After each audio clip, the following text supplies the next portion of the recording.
Good evening, everyone. I'm calling this meeting to order. Could you please stand for the Pledge of Allegiance and remain standing for our statement of values? I pledge allegiance to the flag of the United States of America and to the republic for which it stands, one nation, under God, indivisible, with liberty and justice for all. As we gather, we humbly seek blessings upon this meeting. May we act with strength, courage, and will to perform our obligations and duties to our people with justice to all. Let us seek wisdom so that we may act in the best interest of our people, our neighbors, and our country. All this we ask so we may serve our community with fairness and respect, putting their needs before all. Thank you. Please be seated. Assistant City Clerk, roll call. Yes. Councilmember Mahan. Here. Councilmember Hardy. Here. Councilmember O'Neill. Here. Councilmember Davis. Here. Councilmember Watanabe. Here. Councilmember Shahal. Here. And Mayor Gilmore. Here. Thank you. And may I read the AB 23 announcement? Yes, please. Members of the Santa Clara Stadium Authority, Sports and Open Space Authority, and Housing Authority are entitled to receive $30 for each attended meeting. Statement of Behavioral Standards. The City of Santa Clara has adopted a code of ethics and values and behavioral standards for public meetings to promote and maintain the highest levels of conduct. This includes mutual respect, robust discussion, and allowing city business to be done in an efficient and consistent manner. Please note that as the presiding officer, the mayor's direction in matters of process and decorum should be followed, and that use of the gavel indicates all conversations must conclude, and everyone in attendance should come to order and attention. Welcome, and thank you for your participation. Thank you very much. Next, we have the reports of action taken in closed session. We didn't have any closed sessions today. So next is continuances and exceptions. The first we have is to defer the public hearing, action on the adoption of Phase 1 of the fiscal year 2019-20 municipal fee schedule to July 16th, 2019. So I need a motion to continue that item. So moved. Second. Motion second. Any discussion from the council on that or the public?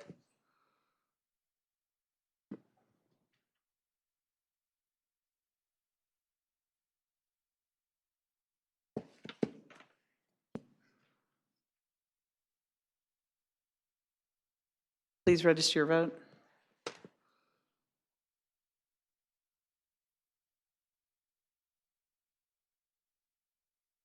don't have mine. Do you want to give me your vote? Is that just, yeah, do you vote, how do you vote on this? Yes. Okay.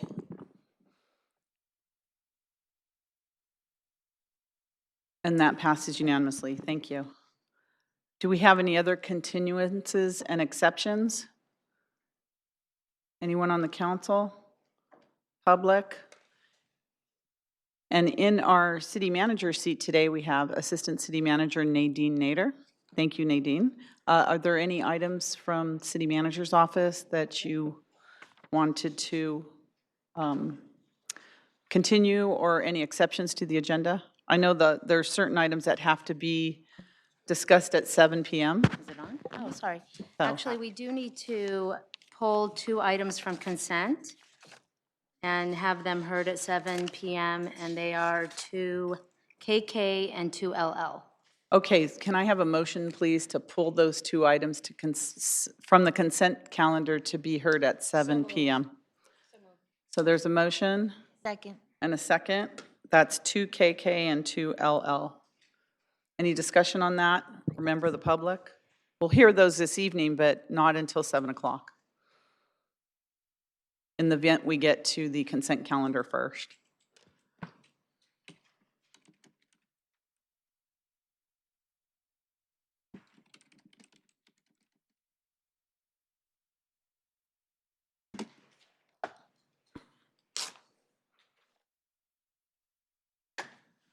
Okay, please register your vote. And that passes unanimously, so we'll hear those 2 items at 7. So we're going to move on to special order of business, and because 2 of our items need to be heard at 7, we will just hear one item now, and that's item 1B, which is a presentation of the Cultural Commission work plan updates and upcoming events in June and July 2019. And with us tonight is the Cultural Commission Vice Chair, Louis Samara. Welcome, Louis.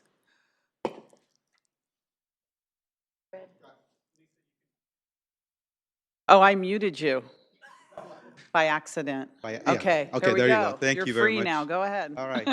Well, it's a pleasure to be here tonight, Mayor Gilmore, City Council, and our chair is out there on a family vacation, but she always works diligently. So I get to walk you through some of our events that are upcoming and review some of the events that have transpired. So let me look forward to.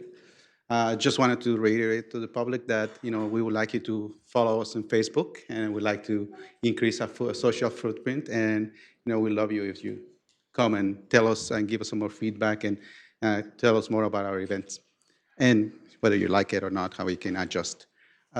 We also welcome our friends of the Cultural Commission, and we'd like to again hear your feedback and incorporate you as much as possible into our work plan. Like I mentioned before, Deborah Van Huynh is our chair, and our commissioners are Harbir Bhatia, Candy Diaz, Neha Matur, Jonathan Marinaro, and I believe we're getting one more commissioner to the pool soon enough, as we would like to extend our thanks to Loretta Beavers, who completed her 2 tours of duty, I will say it. Tours of duty, yes. It seems like it sometimes. Yeah, sometimes. So she has been a great source of strength and knowledge and guidance throughout these years, and we wish her well. And I know she's going to, do well for the city and other volunteer events that she does. So we would like to remind our listeners that July is the Santa Clara History Commemorative Month, and also that August will be Muslim Appreciation and Awareness Month. So I know those 2 items will be coming up, and you guys will be moving on those.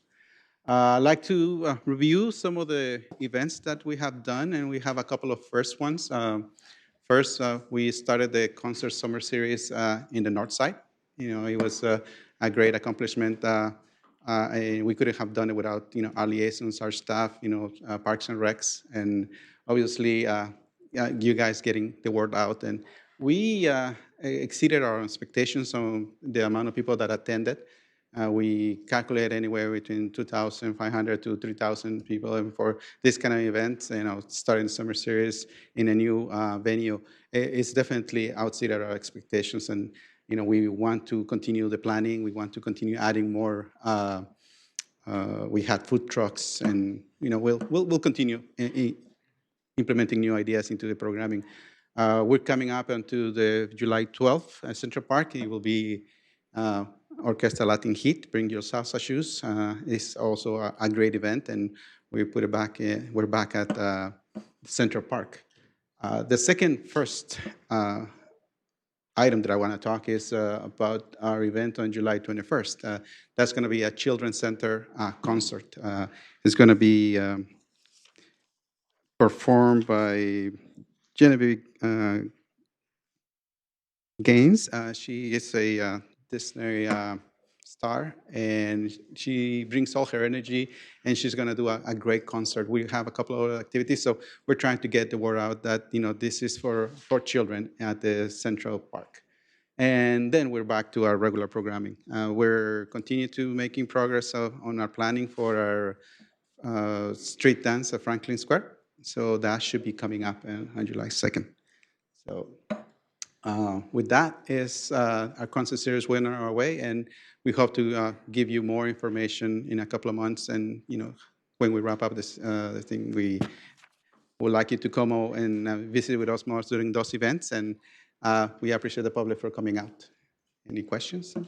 Yes, thank you so much, Louis. I was going to ask Kathy Watanabe if she'd tell us a little bit about attending the concerts in the park in Live Oak, because I wasn't able to attend, but I saw a lot of the Facebook postings, and I know Councilmember Watanabe was there, but it just seemed fantastic and phenomenal, and I was trying to think that I feel like that might be the first time we've done that kind of event in the north side, and it was super, super successful. So if you wouldn't mind, I'm sorry to put you on the spot. Oh, If you no. want to talk about that, because it looked fantastic, so. I was going to say something, so Okay. thank you for the opportunity, Mayor, and thank you, Louis, for, putting it on the presentation. No, and thank you to the Cultural Commission, and thank you to the Parks and Rec Department, and thank you to the Police Department for being out there. I mean, it was definitely, when they say it takes a village, I mean, it was like every aspect of the city was involved in that event, and then city staff was there, Maria Lee was there, and Christine, and I mean, there were just so many people, I couldn't keep track of them all, but it was like everybody was there just to see how this event was going to turn out, and my gosh, like you said, it exceeded its expectations. I talked to a neighbor afterwards who was taking pictures, and he was estimating 1,500 people, and I thought, really, you think it was 1,500? So, and they were just so excited. I mean, people have just said, when is the next one? We need more of this. But it was just the location was such a wonderful venue because people could spread out and really just relax and enjoy themselves. And the nice thing was, I mean, I was walking near the park periodically during the day, and people were already getting their seats ready at 4 o'clock in the afternoon. That's how excited people were. So definitely you have to do this again, if not twice, next summer, and just bring those hitmen back, because they were definitely a hit. So thank you again. Okay, thank you very much. Thank you, Councilmember Watanabe. I wanted to ask you also, I know the Latin Heat at Central Park, that one's really, really popular. That was really fun last year. Are you bringing any food trucks or anything like that? Because I yeah. know that that's what was kind of missing in the past, and to have the food available there for the people attending. That's correct. And so last summer, we started by bringing our beloved hot dog guy and They're really good, by the way. Yeah, they're very, so he stuck through the whole series with us, and yes, we're adding food trucks, and we're always exploring to see what else we can bring in terms of beverages, and there is always the help from staff, trying to tell us what kind of permits we need and things. So we are investigating, and we want to add more. We're going to have face painting for the children at all of the events, and we are going to have magicians walking around during the children's concert. So we're excited about that. So.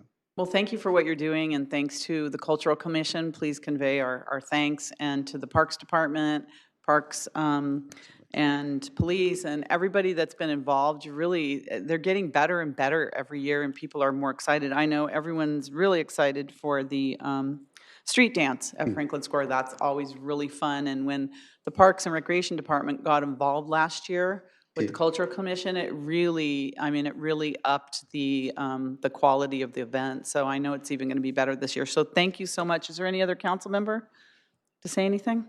Well, thank you for keeping us up to date, and we'll see you again next month. All right. Thank you very Thank much.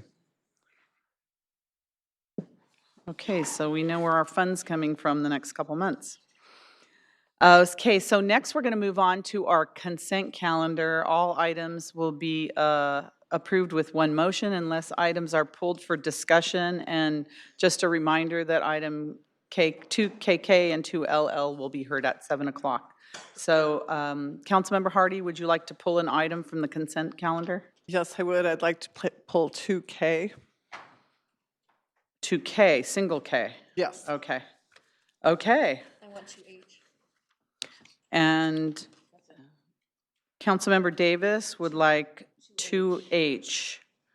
Any other council member? Any member of the audience like to pull an item? Okay, so is there a motion to approve the balance of the consent calendar minus 2K and 2H and 2KK and 2LL? So moved. Second. Motion second.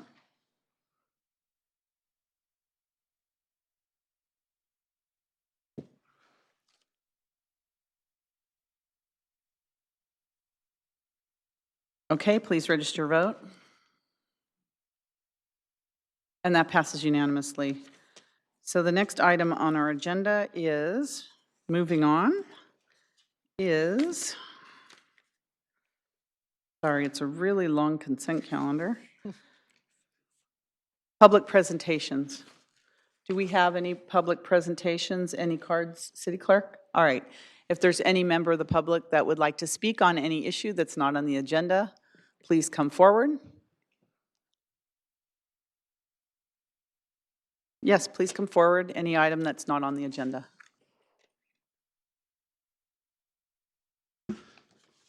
Welcome. Hi, Rob Jordanek, resident of Santa Clara.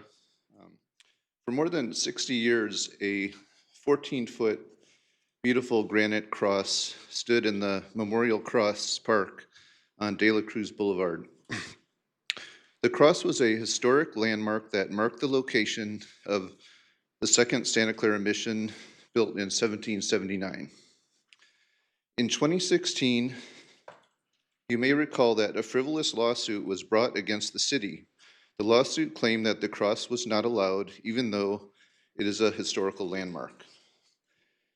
Instead of defending the lawsuit in court, the city council decided to remove the cross from the park. The reason given was that it would take too much time and effort to fight the lawsuit. However, just last week on June 20th, the Supreme Court ruled that memorial crosses can be displayed on public land. It was a very strong 7-2 decision. In his majority opinion, Justice Samuel Alito wrote, quote, "A government that roams the land, tearing down monuments with religious symbolism and scrubbing away any reference to the divine, will strike many as aggressively hostile to religion."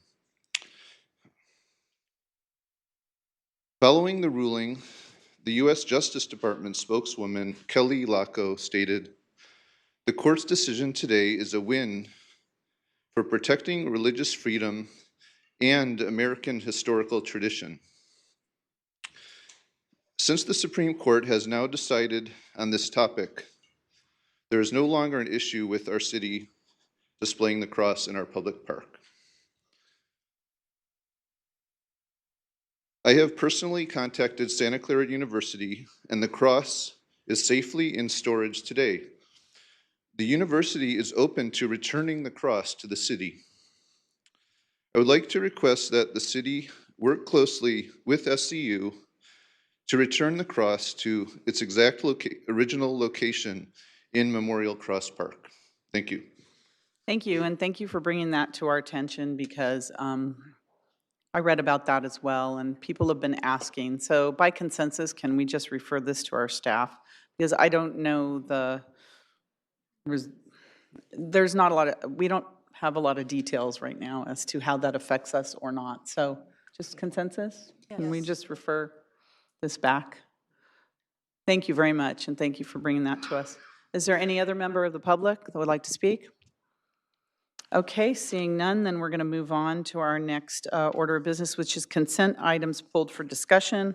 The first item was pulled by Council Member Hardy, which is item 2K, and that item is action on amendment number 2 to an agreement for services with SCI Consulting Group for the development of a commercial cannabis regulatory program. Councilmember Hardy. Thank you.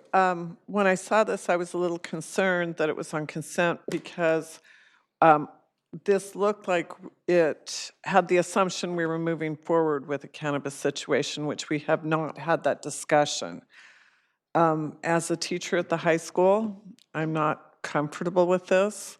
In talking with the police chief, when I find that over 80 to 90% of our homeless problem in the city has also a drug problem. I understand the thought of taxes. I understand that we passed a measure saying if we're going to have this in town, we want to tax it. But I don't remember having the conversation of, is this a good idea? When we have 80% of the cities in the area have said no. I'd like to have that conversation, and the consulting services, it wasn't clear in reading this report. It looked like it was to move forward with the plan, not to have the discussion. So I wanted to hear from staff what that was. Thank you.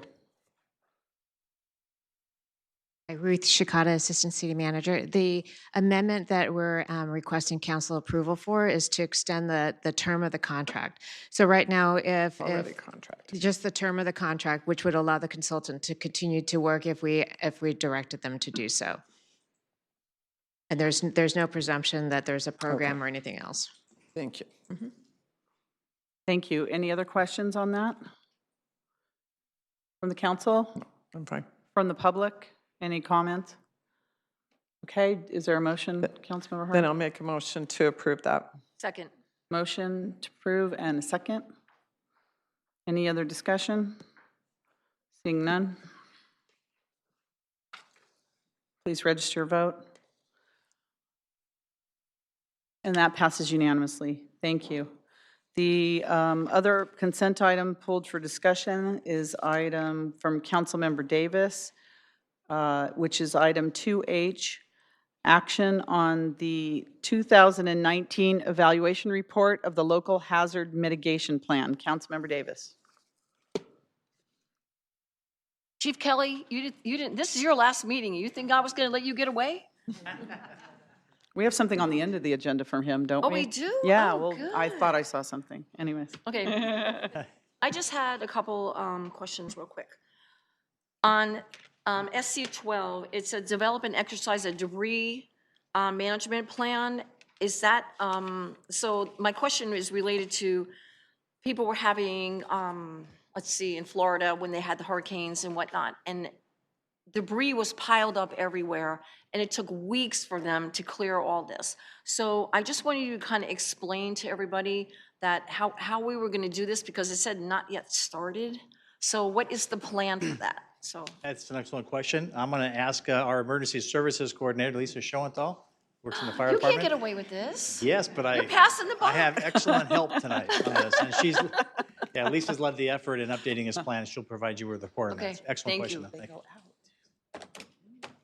Thank you. Good evening, Mayor Gilmore, Councilmember Davis, members of the council. Thank you for your question. For the record, I am Lisa Schoenthal, the city's Emergency Services Coordinator. I appreciate the question very much. Let me note that the city really is much further in the practice of debris management since our labor-intensive disaster recovery process that we went through after the 2017 winter storms. So our Public Works Department in particular, Water Sewer, Silicon Valley Power, everyone is very much further along in our understanding and how our practice will be with debris management. We've not yet started hiring. What we believed would be the next step would be hiring a contractor to complete a plan for us. Right now, we've been told by the Santa Clara County Office of Emergency Management that they anticipate hiring a contractor in 2020 to develop a comprehensive debris management plan for the county that can also serve as a template for the local jurisdictions. And so we believe in leveraging partnerships and leveraging funds that we wouldn't have to necessarily expend ourselves. So that's our plan for this particular issue. Okay, and that will come back to us at a different time, after the county decides, the county EOC decides what they're going to do? I anticipate it would come back most likely as an annex to our emergency operations plan, so it would come back to council, yes. Okay, and then the other, my latest and greatest, a mobile emergency operations center. What is the plan on that one? Yes, this is one, I'm going to check the number on that one.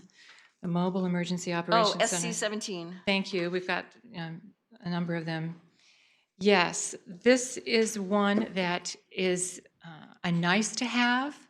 At this time, it's not been considered fiscally prudent for us, but we are exploring potential grant opportunities. We believe there may be federal grant opportunities for us to purchase one that could be utilized by both the police and fire departments and also be in support of other city operations.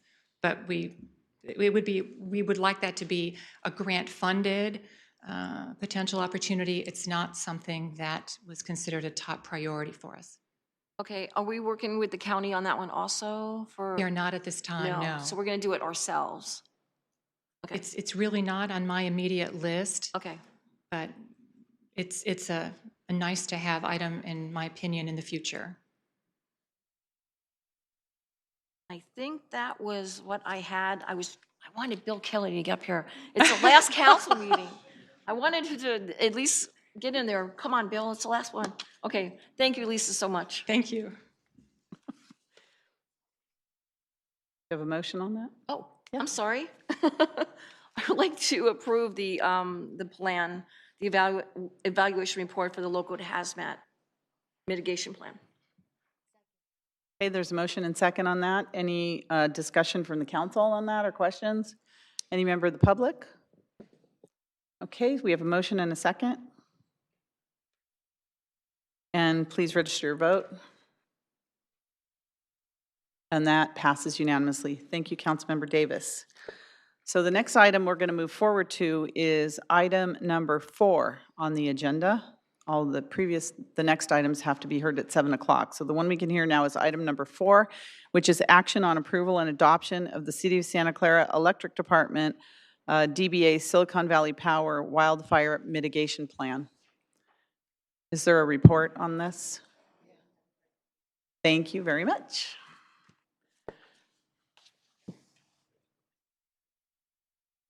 Here in council. Welcome. Kevin Kolnuski, Electric Chief Operating Officer.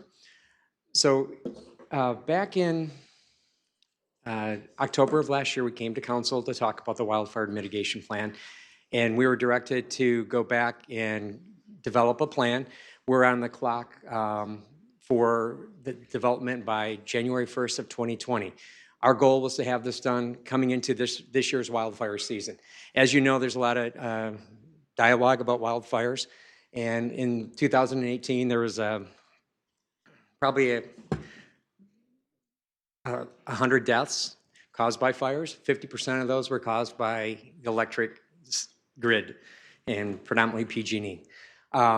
SB 901 requires us to develop the wildfire mitigation plan, which is what we presented to you guys today. In SVP proper service territory, we do not have tier 1 or tier 2 fire risk. Since it was determined by talking with the city, looking at fire chief, our rural area, we're not in the high tier zone of fire.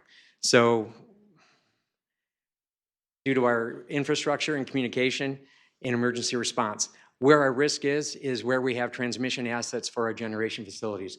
As you see on this map, we have facilities in Black Butte, a transmission line of 9.5 miles, Stony Gorge, another transmission line of 1 mile, High Line, 75 feet, it's a 12 kV line, and our 2 Grizzly, which is a 3.5, 115 kV transmission line, that is in a tier, high fire zone, tier 3, and we have a co-tenancy line that is 16.1 miles that runs from the Geysers area to the Santa Rosa area. Those are the 2 that are in the high fire zones. We have some maps that show, this is the Stony Gorge powerhouse. If you look at this picture off to the right, we border a tier 2 zone. Our power line goes through a rural area back into a PG&E connection that's about 1 mile long. Sorry, I went the wrong way. The next one, this is our Black Butte facility. This is near Orland, California. And this line is about little over 9 miles. It is in a rural area. It skirts the area of a tier 2 zone, but it's not considered a high fire wildfire area. Grizzly, which was about 4 miles from where the campfire started, this is in a tier 3 zone. This facility is, Santa Clara owns it. It's operated and maintained by PG&E. And since the campfire, this facility, as we've talked in the past, has been shut down. And recent information from PG&E will probably be offline until sometime around December of 2020.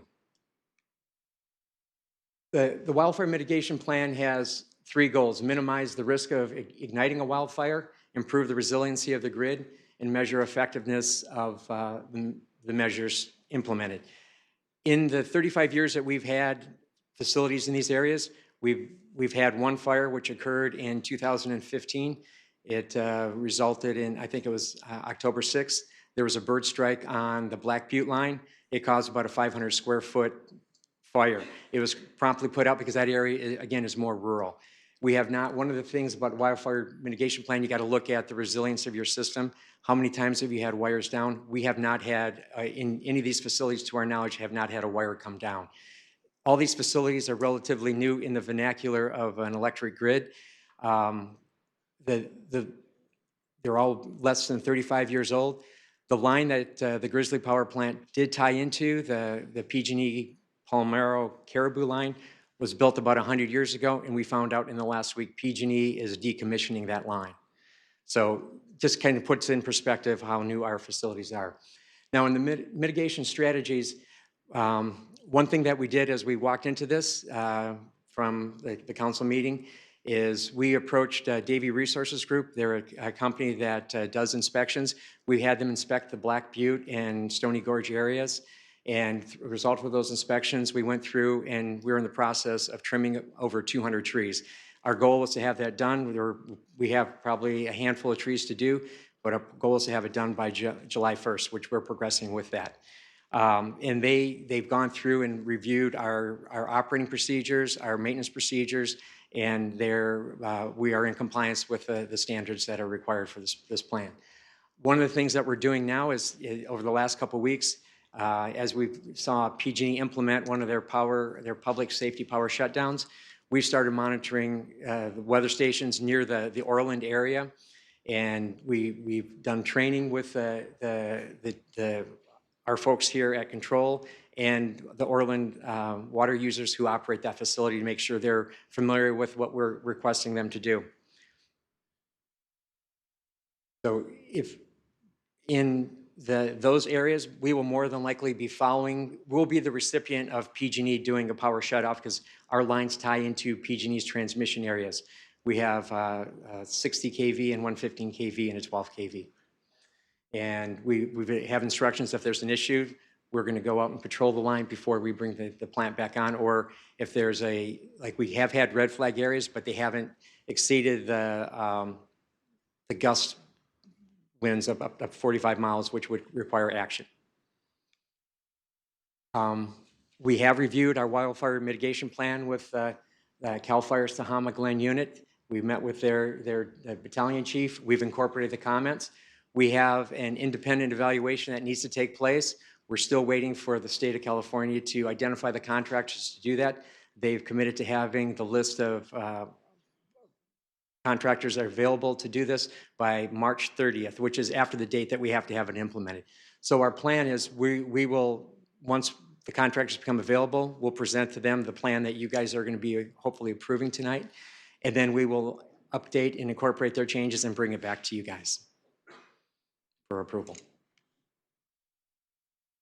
Any questions you guys may have? Are there any questions? Councilmember Chahal? So my question is, so we are trying to mitigate our portion of the alliance, right? But when we integrate into PG&E grid, are there any combined liabilities after that grid and wherever the further lines go? Because we are basically supplying the power to that grid. Is there an issue related to that? That concept has not come up to this date that we're aware of.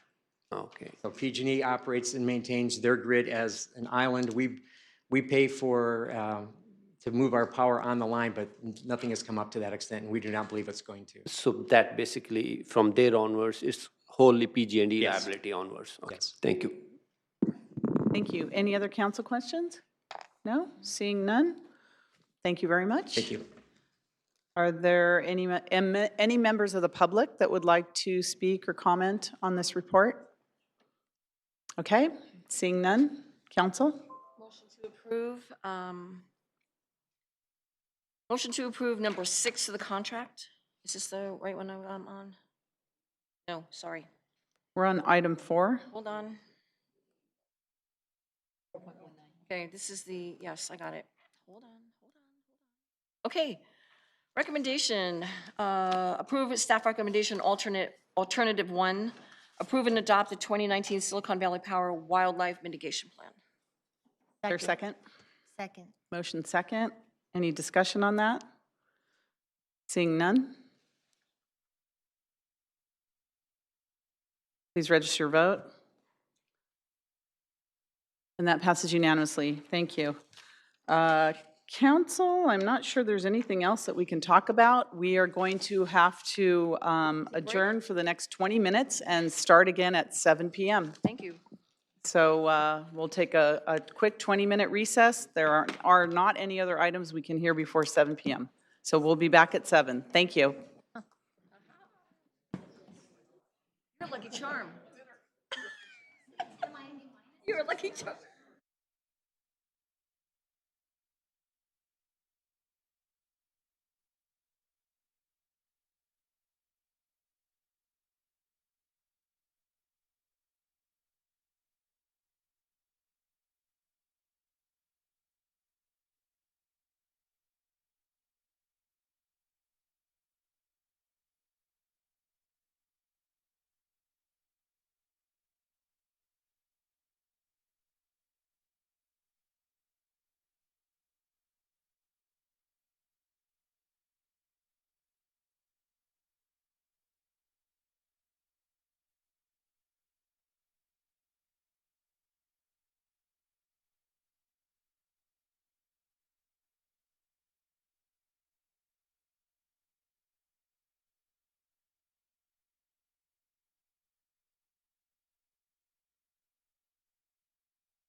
Good evening, everyone, and welcome back to the City Council meeting, and thank you for your patience and waiting till 7 o'clock.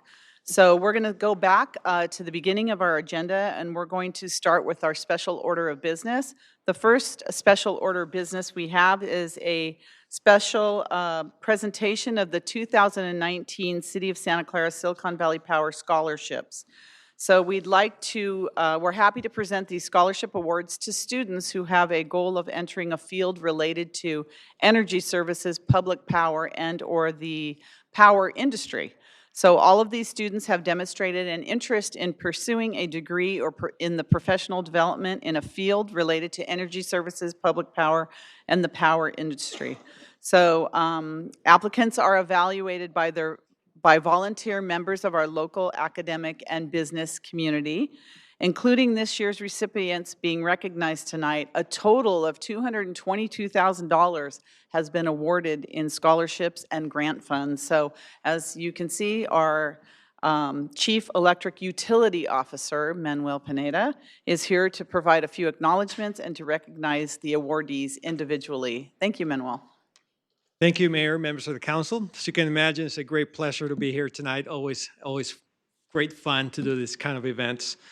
Before I start, I'd like to acknowledge Vula Brown, our staff aide too.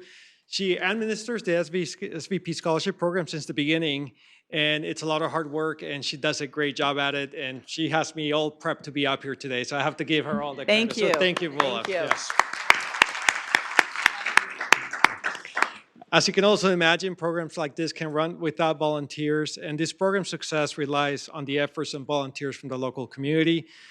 We have relied greatly on our independent evaluators from year to year, and over the years, they have selected 48 recipients over a 14-year period, so that's a lot of work. This year, we had 2 independent representatives from both our academic and business community, and they reviewed the applications and selected the award recipients, and I want to acknowledge both of them. Eversley Forte, a Santa Clara businessman and former cultural commissioner for the city of Santa Clara. Don't know if he's here. Eversley here? Oh. And Robert Owens, is a board member of the West Valley Mission Community College District. So I don't know if Bob, Robert's are you here, but here? you know what? I'm going to give him a hand anyway. Yes, Yeah. both of them. You know, can't thank enough for the volunteers who can make things like this happen and just do it because they want to benefit the community and put their work and effort into it. So tonight, it's my pleasure to recognize 3 outstanding student applicants that were chosen by the evaluation committee to receive scholarship grants of $5,000 each. All our recipients recognized and awarded tonight have demonstrated an interest in pursuing a degree or education in a field related to energy services, public power, and/or the power industry. So recipients, and I know we have one that's here, I think one that's being represented by their parents, and one that the flight was running late, so I'll turn around, and if not, we'll have somebody come up here. But when they call the name, please come up to the podium to receive the award, and also we're going to say a few words and stay up here, and then we'll take pictures with the full council afterwards. So first, I'd like to start with Lauren Guerra.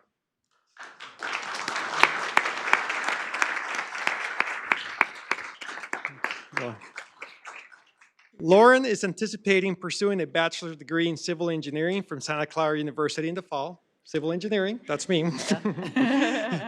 As she just graduated from St. Francis High School. Her goal is to enhance her mathematical and engineering skills while incorporating her natural artistic ability to find ways to bring structures using clean and renewable energy resources to promote environmental sustainability.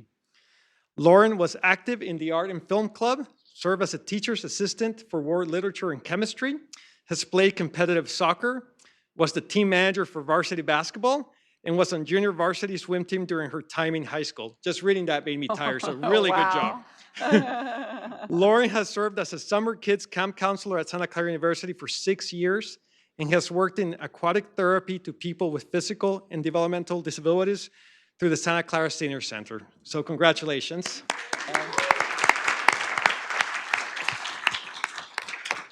So our second recipient is Ria Grewal, and she could not make it today. I guess you know, she's, yeah, sorry. I just got lost here. The flight was delayed, it sounds like. So thank you for being here for her today. She graduated from Santa Clara High School and is expecting to study international relations and political science at the University of Washington. She had planned to be in attendance tonight. We're hoping she would make it, but she was not able to make it. Her mom, Cav, will be receiving the certificate on her behalf. Ria believes that through her studies, she will learn about the issues related to how energy resources shape and impact people on a global basis. Ria was active in her high school debate club, where she found her interest in politics and government. In high school, she served as a high school site council representative, communication representative for the PTA, and representative for the Sexual Assault Task Force for the school district. Ria says she hopes to continue to come together with other people to build positive change and progress for our society. So, thank you. And lastly, our third recipient, Shreyas Nalan, was unable to attend the presentation this evening, so his father, Hari, is here to represent him. Thank you for being here tonight. He's attending Santa Clara University, beginning his senior year in the fall with a double major of electrical engineering and physics. Wow. He has dedicated much of his life towards addressing climate change, what he says is the defining problem of our time. He's co-founded a campaign to ban the sale of bottled water on campus due to its many environmental impacts, and he started work on the Sun Seat, a bench canopy with solar panels, battery storage, and charging outlets to enable Santa Clara University students to study outside. Wow.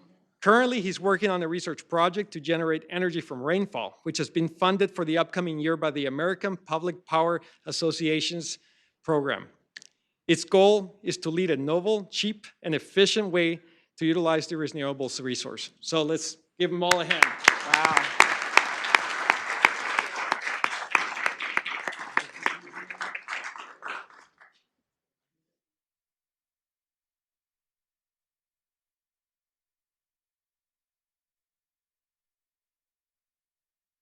That's very impressive. I'd We like can to do that, save their yes. spots in Silicon Valley Power in the next 10 or 15 years, right? Or less. That's right, or less. So would you like us to come down? Maybe we can all sit up here? Yes, please. Thank you. Oh, my chair opened up the drawer. Oh, yeah, sure.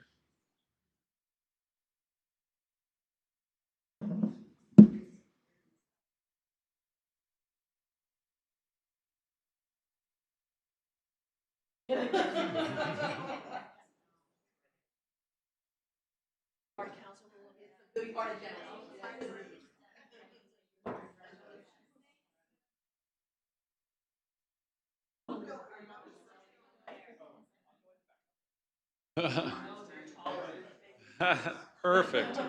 Perfect. There you go.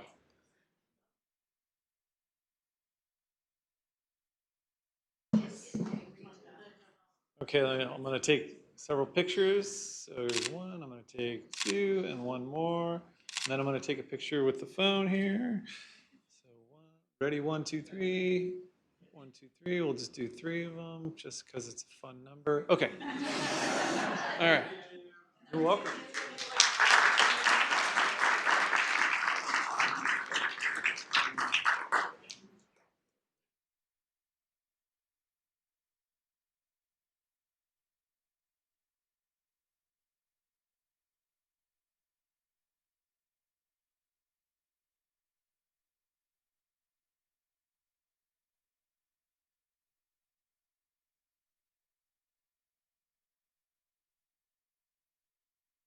Okay, great. Our next, we have another special order of business.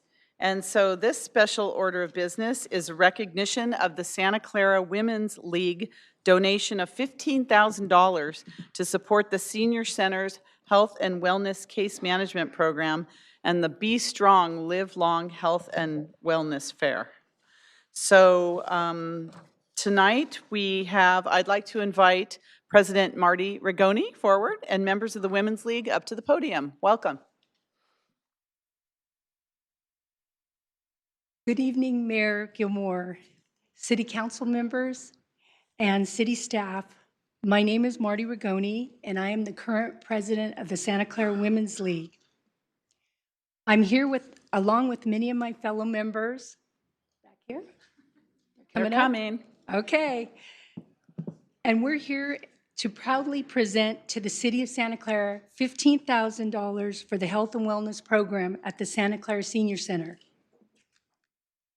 This year's donation of $15,000 will help our wonderful nurses with their support, including public education, such as the Be Strong, Live Long Health and Wellness Fair. Also, they help seniors navigate healthcare and social services systems, care management services, social engagement, home visits, education and fitness classes, public health screening for seniors in our community. So they're busy ladies. The Santa Clara Women's League earned this money basically with 2 fundraisers this year.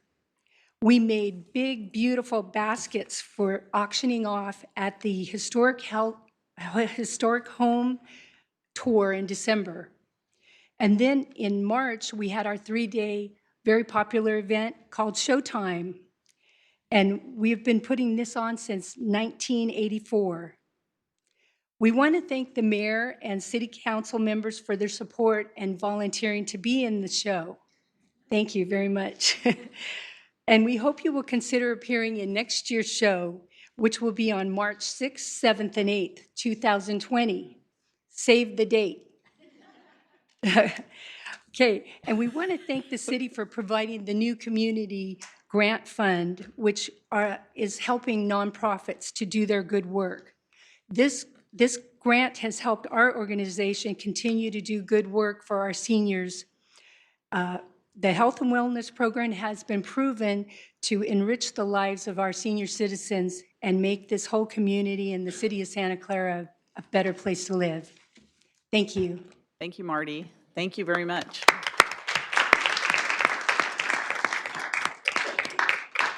And I think we have representatives of our senior commission here to receive the check. Yes, and staff. I think our commissioners are here. Yes, please come forward, commissioners. If you'd like to. Pardon me? Oh, Nancy, you're the new chair of the Senior Advisory Committee? Nancy Toledo? Okay, so are you ready to take the check? Would you like to say something? Would you like to say something, Nancy? Please, if you'd like to say something. Or Wanda? I know. Somebody. Welcome. Thank you. We're very grateful. I'm very grateful to the Women's League for all the work they do. I happen to have the honor of being part of that as well as being on the commission.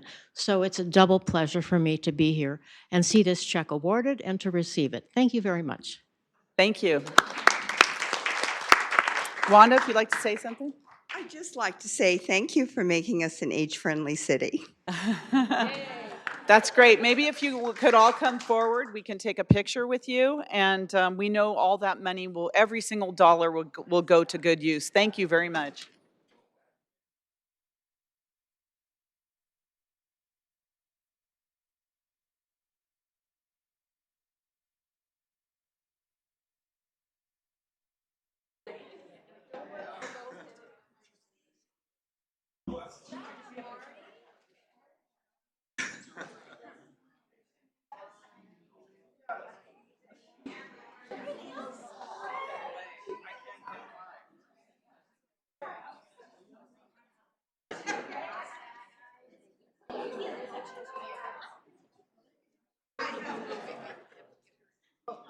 Okay, wow.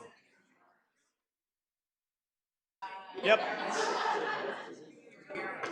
All right, I can see you, but if you can't see the camera, then I can't see you, and I didn't know it. Okay, ready? Here we go. I'm going to take 3 pictures again. And I got a phone here. I'm going to take a picture with this phone. Here we are. Oops. Okay, here we go. 1, 2, 3, and I'll take 2 of these. We're good. You're welcome.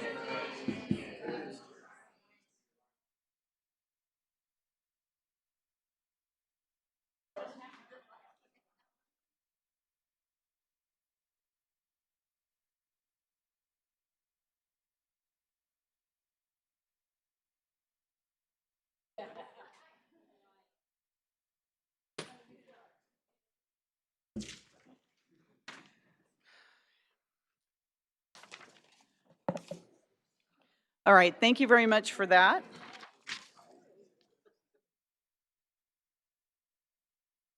The next item we're hearing is item 2KK and 2LL from the consent calendar. We can hear both of those items together. So are there any, hold on, questions or comments from the council? So 2KK is action on a resolution considering the information in the Altamont Pass Wind Resource Area Program Environmental Impact Report review and on the CEQA checklist prepared for the Rooney Ranch Wind Repowering Project. And 2LL is action on vesting tentative subdivision map for 2780 El Camino Real. Are there questions on either of that or comments from the council? Is there any member of the public that would like to speak on either of those consent calendar items? Please come forward.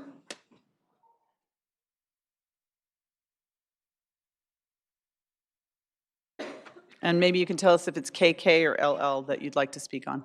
Which item? KK, and Yes, please. I'm a member of the applicant, and I'm available to answer any questions. I just wanted to. Okay. Unless there's someone else who wanted to speak. All right. Thank you very much. So thank you for letting us know that you're here. Is there anyone else from the audience that would like to comment on this? Okay, seeing none, is there a motion from the council on both KK and LL? Motion to approve, is there a second? Motion and second? If there's no comments?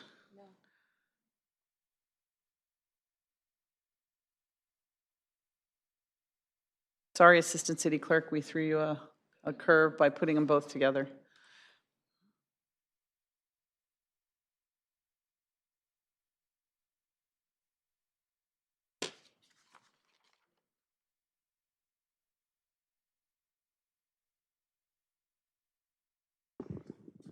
Mayor, your vote? Oh, roll. Your vote.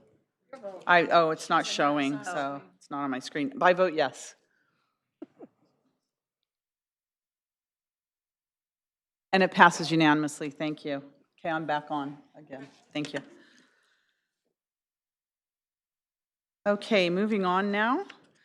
The next item we have on the agenda is, public hearing. Did I miss something? KK and LL. Oh, it just showed KK? I can only show one. It'll only show one, But the but we motion was for both. made a motion and voted on both. Did you want a certain? No. Okay. Okay, the next item on the agenda is public hearing action on the adoption of the proposed biennial operating budget and fiscal policies and changes to the capital improvement program. It says not to be heard prior to 7, but here we are, 7:25. Welcome.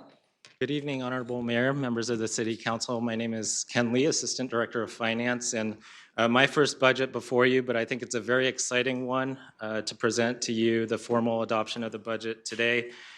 This budget continues a very high level of service for the residents of Santa Clara.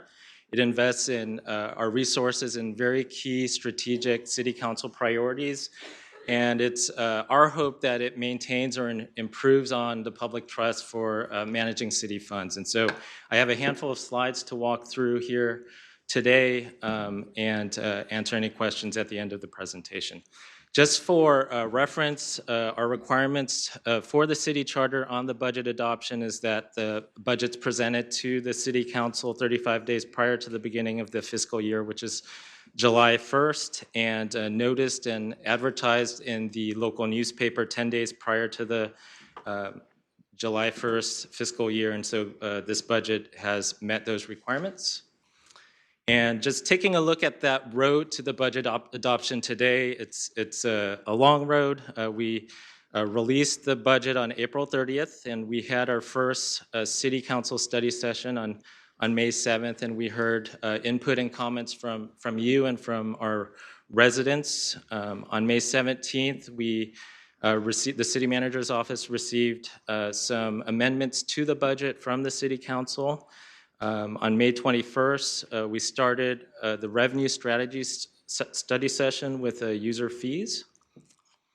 We came back on June 4th for the second City Council study session, responding to changes to the budget. We also presented the Convention Center budget from Spectra at that time. And today before you for the third time, we have the formal City Council adoption of the biennial operating budget, the GAN limit, which is required by state constitution, and CIP changes and carryover of CIP projects. A little bit on our financial picture before we dive into the budget. Where have we come from? So you may recall at this time last year, the 10-year financial forecast had some deficits in the out years. And so in January of this year, we took a line-by-line review of all the revenues and all the expenditures in the budget.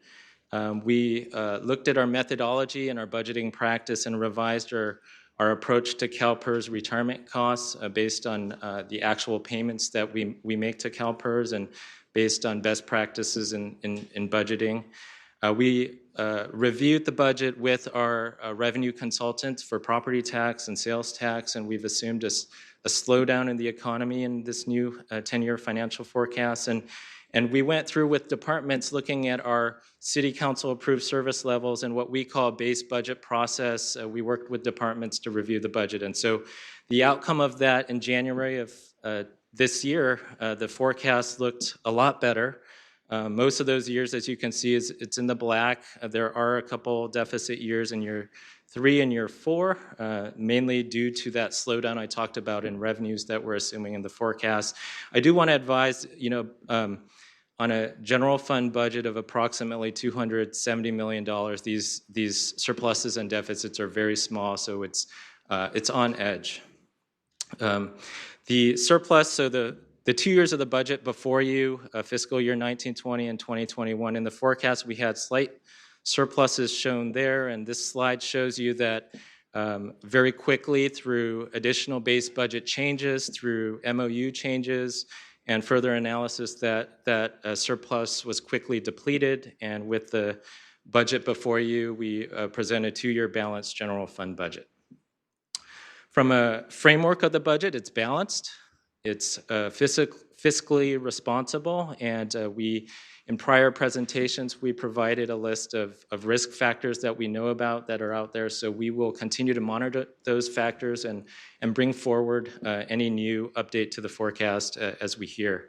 The 10-year forecast, as I mentioned earlier, that's a tool for the organization to have kind of a crystal ball in the out years. It's not intended to be accurate. It's best based on the best information at the time, and we update that every year.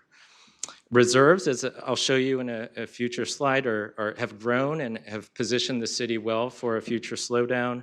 It invests in City Council strategic pillars. So for the first time, we break out changes to the budget based on strategic pillars. So that's a highlight of the budget. And last but not least, the budget looks very different. It's more transparent, more detailed to the budget, and it's our hope that the public uses this as a document and the council uses this as a policy document that enhances the trust for managing city funds.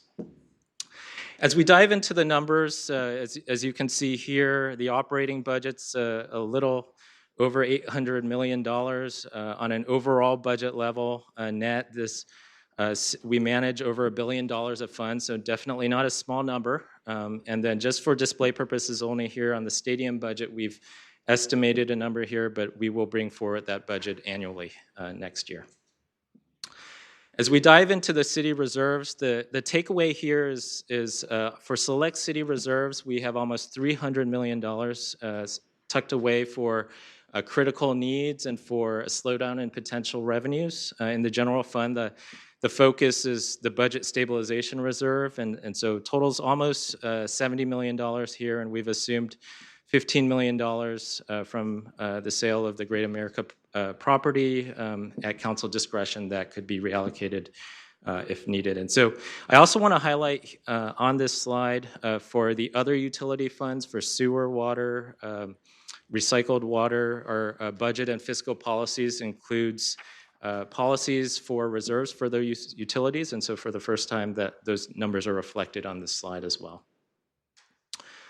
As we dive into the specific numbers in the two-year budget, for 1920, overall budget is $844.7 million. And as you can see here, the slide shows a decrease from last year. We looked at our budgeting practices, our treatment of transfers, and we've adjusted for that for the first time. So it's a little bit of an apples and oranges comparison here. But moving forward, the budget will account for those transfers and net that out. And in year two, slightly up, $1.7 million higher than year one. As we dive into the first year of the budget, I know a lot of the focus is on the general fund, providing general services to the public, but almost 2/3 of our budget is enterprise fund funded. And so that's our Silicon Valley Power, our sewer, our water, a lot of services that the city receives. 2/3 of our budget is enterprise funded, approximately 25% in the general fund. And as we look at the second year, similar numbers in the enterprise funds, it grows due to investments in our infrastructure and resource costs that are projected to increase. And then in the general fund, still around 25% in year two. Taking a look at the changes in positions by fund type, and so highlighted here, 20.5 positions are increased from 1819 to 1920. 6 of those positions came through on a Tuesday City Council meeting and approved. 14.5 in year one included in this budget for key strategic areas, an additional position in year two. I won't go through each one of these, but here's a listing of those 6 base budget positions that were approved and highlight some of the strategic positions that were included in the budget, the 15.5 positions. So addition of an assistant city attorney to work on real estate development in year two of the budget, communications and outreach manager in city manager's office, so that will facilitate and help launch the Love Santa Clara program. Some key positions in our strategic functions area around sustainability, real estate, stadium oversight, and risk. On the next slide, in our electric utility, some additional program manager positions and key positions to help that utility function and operate. Some administrative positions in finance and HR. A librarian to expand library hours at the Northside branch, 2 positions in parks for the upcoming opening of the Reed and Grant Sports Park, so that's a very exciting project coming up. Key position in the police because of state legislation change, there's been an increase in public records requests for police, so there's an additional position in the budget. And then positions in public works and water and utilities to deliver capital projects and operate the utilities. Diving into the general fund itself, what to highlight, we are a service organization, so almost 75% of our general fund costs are to salaries and benefits, and that provides services for police, fire, parks, and libraries. So the key services that the public sees, the general fund pays almost 72% of salaries and benefits. In the enterprise fund, I just want to highlight here the convention center. So in the last study session, you heard the convention center budget. So this includes a 1-year budget for the convention center. The convention center we will bring forward that budget annually, so that smaller number in year two is because that number will change next year. In our internal service fund, so these are funds internally to help us account for specific types of services and fairly allocate that back out to departments. And there were 2 new internal service funds that we've developed and included in the budget. One around information technology to help us see the true cost of IT and help us plan for the future financially for improvements as we need to upgrade systems. And also a Public Works Capital Projects Management Fund to help Public Works deliver capital projects. In addition to the budget that was released on April 30th, the adopted budget or the final budget before you today includes changes that were recommended by the city manager and with city council feedback. So the Love Santa Clara program includes a position, a communications and outreach manager position, and one-time funds of $50,000 to kick off that community engagement and promote the city. An item in here for sister cities, reallocating that from parks to non-departmental to increase transparency on a line-by-line basis. And in our budget, we have our non-departmental costs in there and an additional funding for anticipated mayor and council travel. Increases to the police department budget based on recent agreements with POA and police management for one-time costs that were part of council authority but not yet included in the budget because of the timing of the budget. $100,000 for convention center for contingency items. And the last two here, on June 4th, the City Council directed staff to include $70,000 in funding for the Santa Clara Parade of Champions, so that funding is included in the action before you. And then last but not least, $100,000 for each of the 2 years to provide intern opportunities for high school students. So very exciting changes upcoming in the budget ahead.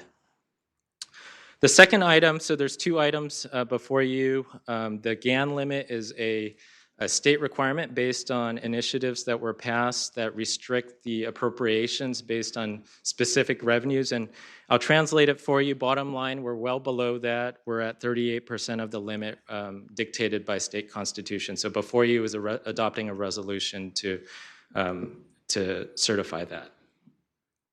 And in summary, the item before you includes approval of the 2-year operating budget, including appropriation and transfer schedule. So that's first also for the budget, specific numbers that you are approving through schedules. Approval of the 1920 CIP budget adjustment. So last year you approved a 2-year budget and we're recommending adjustments to that CIP along with carryover of CIP projects. Formal adoption of budget and fiscal policies, approval of the Housing Authority budget, Convention Center budget, Sports and Open Space Authority budget for the golf course, and the item last, the resolution for the appropriations limit.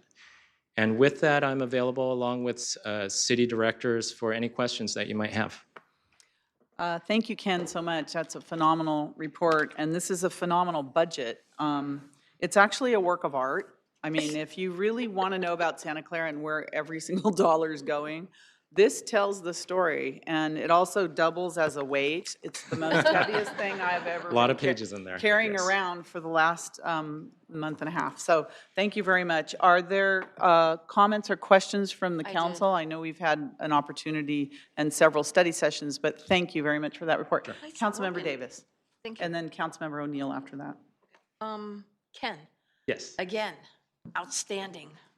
This has been, I mean, even the residents can understand this. They're so happy that but I want to thank you so much for the allocations money from my sister city organization there, because we just did an MOU with a South Korean sister city. So that is a thank you.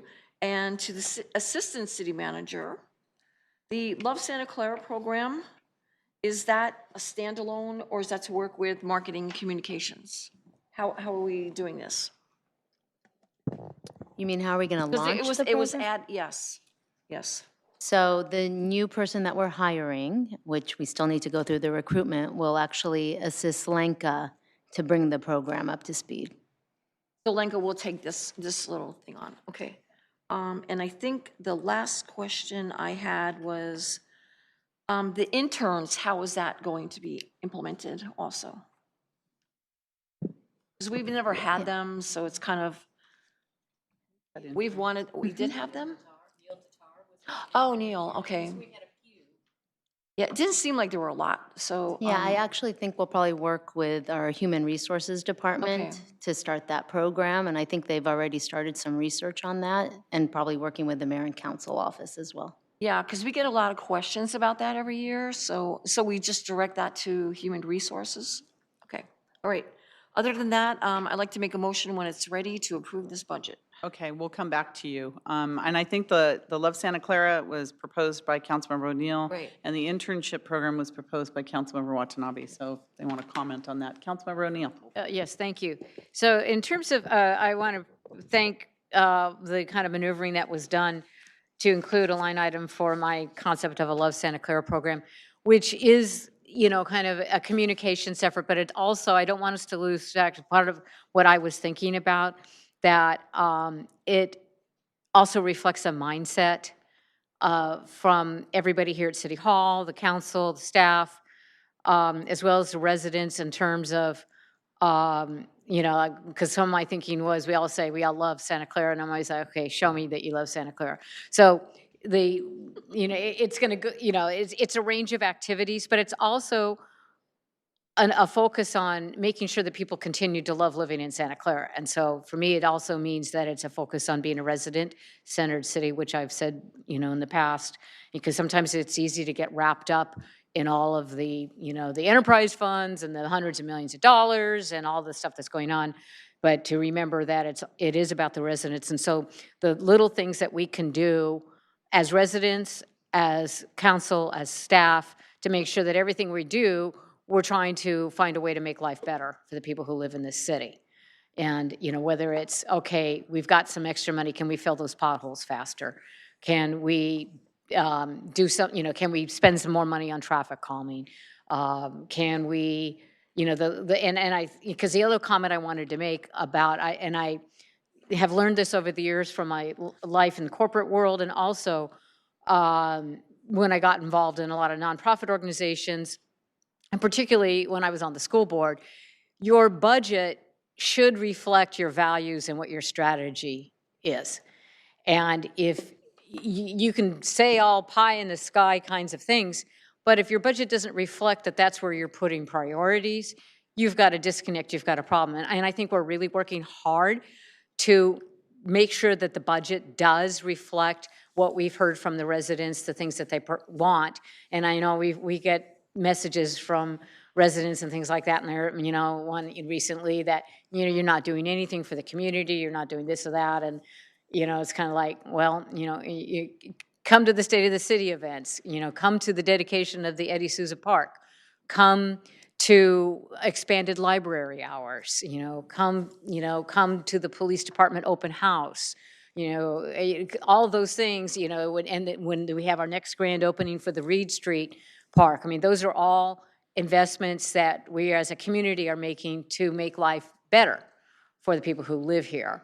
And so as we go forward with these programs, I do want to have us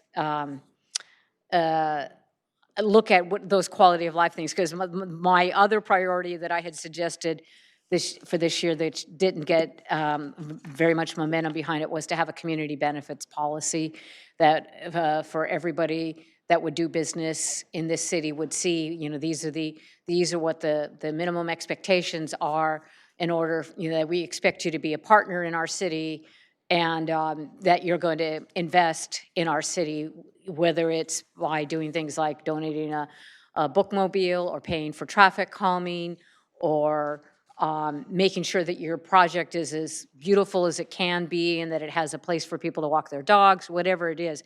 But so I'm going to keep bringing that up because I really do think that Santa Clara needs to have that community benefits policy. And so I look forward to working with the chair of the marketing committee and with Lenka, our director of communications, to flesh out, develop a vision for Love Santa Clara. So thank you very much. And I appreciate, like I said, I want to emphasize that I do think that we're getting better and having the budget reflect what we say are the priorities and the values. Thank you, Councilmember O'Neill. Councilmember Watanabe. Thank you, Mayor. I would like to reiterate a lot of the comments that Councilmember O'Neill just stated, but Ken, I just want to personally say thank you so much, and I know Angie Kretsch has been involved as well as you know, many members of the city staff, including the city manager, you know, and we're just working hard in putting this budget together, and just balancing. I mean, when you, like, I think from attending the State of the City events last week, I mean, I'm glad that I got to attend all 4 of them, because now I've heard enough to be able to really understand and repeat back, you know, what a lot of what we heard, and the importance of you know, having a balanced budget, but more importantly, I mean, having a budget the size that we do in the size of the city that we have. I mean, it's just incredible, the amount of things that we do and what we accomplish, and in all of that, you know, staying transparent and open so that the people, you know, can see that, you know, how their money, their tax dollars are being spent. I think it's really important. I'm really grateful for the additional hours that we were able to get for the Northside Library. I can tell you the residents are very excited about that, and I know also the bathroom at Fairway Glen, very much being looking for, the residents out there very looking forward to that as well. They've waited 40 years. I have a question, though. Something came up recently, and I heard about, there had been discussion about increasing the hours at the senior center. What happened with that? Or are we, can we? I can answer that because Okay. I misread it and I thought we were going to do it this year, but we're looking at it for next year. Increasing the hours at the senior center and opening it Sunday, and especially increasing Saturday hours and open Sunday. So I did look into it, and it's on our docket for next year. Okay, Yes. thank you very much. Yeah, because I was at the Senior Advisory Commission meeting yesterday, and the question came up, and so thank you for that clarification. But, you know, even going forward, you know, as we look at ways to continue to help the senior center, there are a lot of things that we can do to be helping the residents of our city. There's a lot right here that demonstrates, you know, how, you know, we do put our residents first, and but at the same time, we know that there are still lots of ways that we can continue to do that and look out for the best interests of our residents. I'm so grateful that, you know, we have the ability to be able to designate funds for the Parade of Champions, and to be able to support them and show, you know, that the city is behind our residents and cares about, you know, the history of our city. And so we stand behind you. And also, I really appreciate the city manager adopting the intern opportunity for students, and putting them on a path to, you know, just working and finding out how their city works. So I look forward to working possibly even with the school district, and working, you know, finding, you know, opportunities for students that, you know, will really benefit from this opportunity. So thank you so much, and look forward to the next 2 years ahead. Thank you. Any other council members? Councilmember Hardy? You know, things are looking up when the finance people actually smile once in a while and seem cheerful. And that is good news, so thank you. Thank you, Councilmember Hardy. Thank you, Ken. We're gonna go to the public to see if there's any question or comments. Councilmember Chahal. Jet lag, right? Once again, I'll reiterate that Ken and Angie's team, it's my first budget sitting on the council reviewing it. It was an easy one, easy to understand, and while we were going through, you did incorporate some of the ratios and other stuff which we requested. I thank you for that. And to our residents, I would like to request down the line, like we come up with some priorities over here, but the public has every right to come up with their own priorities, and they should get hold of council members while during whole of the year, or contact the city manager office what priorities they want on the budget to be for the next years. And it makes sense to incorporate whatever the best quality of life of issues we can resolve for our residents. And with that, I would also like to mention some of the priorities going forward, like concepts of smart cities investments, where we can really mitigate our traffic issues and really make quality of life for our residents better. In addition to whatever we incorporated, those should be one of the priorities going down the line. And I know we have brought that part of it. And other thing, I appreciate all the good hard work done by that. Thank you. Thank you, Councilmember Chahal. Okay, now we're going to go to the public and see if there's any comments from the public. Do we have any cards, Assistant City Clerk? Okay, we have no cards, but if you'd like to speak, ask a question, or make a comment on the budget, you can please come forward. Wow. We have a taker. Welcome. Pestiferous me. My name is Mary Grizzle, and I'm probably, this is kind of a silly comment, but I'm probably being attacked more for reclaiming our downtown than any of you guys are about your budget and about your city hall. And I'm not sure about that, Mary, oh, but go I okay. don't know. Go on Facebook. But however, the naysayers have got to come around and see the positive things that this city council has done. I mean, with it, not just the budget, but with everything. It seems like you're more open to the public. I can meet with you by a simple phone call to the office, whether it be the city manager or one of you, with any problems I have. And I just want to thank all of you. Thank you. Thank you. Thank you for your comments. Would anyone else like to speak? Only those good, positive comments. All right, seeing none, is there a motion to close? Motion to close public hearing. Motion second to close public hearing.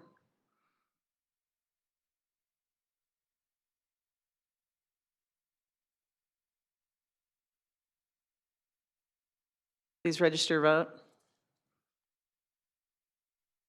Okay, and that passes unanimously. Councilmember Vice Mayor Mahan, you have a comment? My question would be, can we take both items together or separately?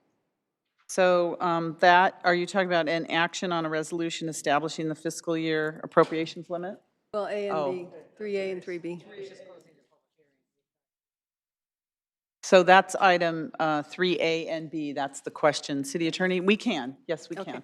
So then I would move approval of the action to adopt the proposed biennial operating budget and fiscal policies and changes to the capital improvement program, and on the resolution establishing the fiscal year 2019-20 appropriations limit. Okay, there's a motion and second on that.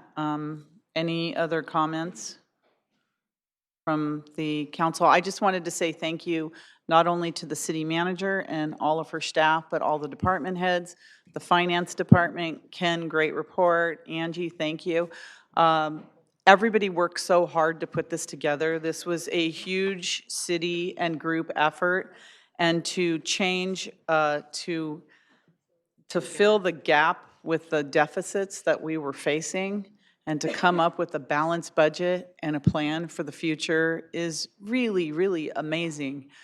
You've done amazing work on behalf of the citizens of Santa Clara, and we really appreciate it and want to thank everyone for this really great budget and the budget document. So we have a motion and a second on those two items. Please register your vote. And that passes unanimously.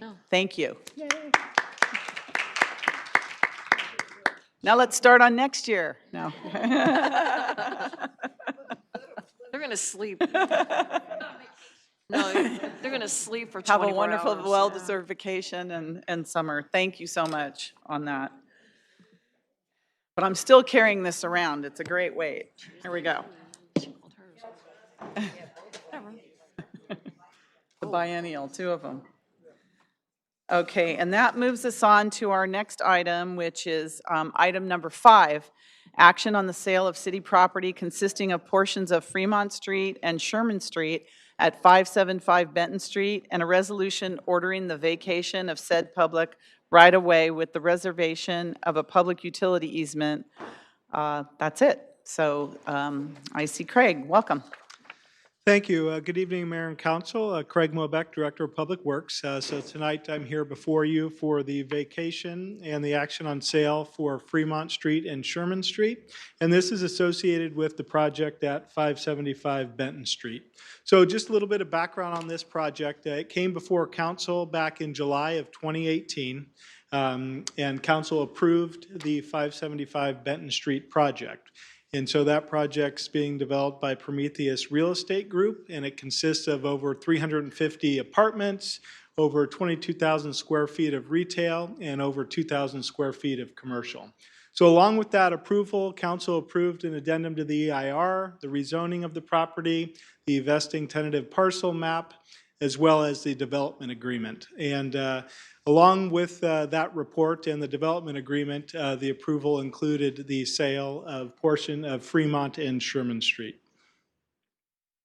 So just a little bit on that piece of property, you can see the picture up to the right, bounding in the red is the site, and then in the yellow is the portion of Fremont Street and Sherman Street to be vacated and eventually sold. So the city owns these two streets in fee title, and it's public right-of-way. And so through the conditions in the development agreement, as I mentioned, it discussed the vacation and the sale. In those streets are numerous utilities, storm drain, water, electrical, gas. And so along with that vacation, those need to be dealt with and relocated. And so we went through a process for sale that followed Charter Section 714. And so there was a number of things that was involved with that. One was publishing the notice of intention to sell, and that included a property description, the price currently offered for the property, and the time and place for the sale to be consummated. And so that time specified is at the meeting right now. So council has some options. One, accepting the highest bid. As I mentioned, I'll go through the proposal with you right now. And any bids that come through tonight would have to be greater than 5% of the current offer from Prometheus. There's options for order of a new sale or withdrawing the property for sale. But as I mentioned, the project had already been approved. And so that included discussion on the sale of Sherman and Fremont Street. So in terms of the purchase price, so those streets, approximately 1.3 acres. The development agreement outlined a process for how the property would be appraised by both the city and developer. So we went through that process and arrived at a appraisal price of $165 per square foot. So that put the property valuation at $9.52 million, but that assumed the property was free and clear. As we know, I mentioned there's numerous utilities in there, and so that needs to be dealt with, and there was a significant cost of relocating those utilities. So when we went through that part of the process, the cost to do so was approximately $8.6 million. And so that left a remaining amount of $920,000. So the offer that is currently on the table is Prometheus performing the utility relocations at a cost of $8.6 million plus a $920,000 cash offer to complete the sale price. So there's some alternatives outlined in the report, and I'm going to go through what the staff recommendation is. And then as part of this process, there's also a process to see if there's any other bids for the property. But ultimately, staff is recommending the approval of the sale of the public portions of Fremont Street and Sherman Street, that you also authorize the city manager to negotiate and execute any and all documents necessary to complete the transaction with the successful bidder, and that the proposed resolution be adopted ordering the vacation of portions of Fremont Street and Sherman Street with the reservation of a public utility easement. And that would be temporary until those utilities are finally relocated, and then that would be released. And then finally, to authorize the recordation. So I am available to answer any questions regarding this report, and then we go through that, have the public hearing, and go through the process, see if there's any other proposals for the sale of the property. All right, is there any questions from the council on this? Not right now. No question. Raj, do you have a question? Okay, Councilmember Chahal. So question regarding relocation of the utilities, which is costing us around $8.6 million. Was that a part of agreement that we'll have to relocate those for the developer basically? Because if we do not do this, we do not sell these, vacate these two streets, we don't spend that money. Primarily what we are spending this money is because the developer is trying to develop over there. So, yeah, those utilities are obviously in the street, so that greatly reduces the value of that property because obviously you can't construct over it. As you saw in the aerial, those two streets really dead end into the property, and there's really no value from a public right-of-way once that project is developed. But part of when this project went through the approval process was the concept that those were going to be vacated and that those utilities would have to be relocated, and it's a very significant cost. So that is why that it's set up that the way it is. With the overall sale of the property at that $9+ million mark, but you got to realize that part of that is pulling those utilities out and relocating them.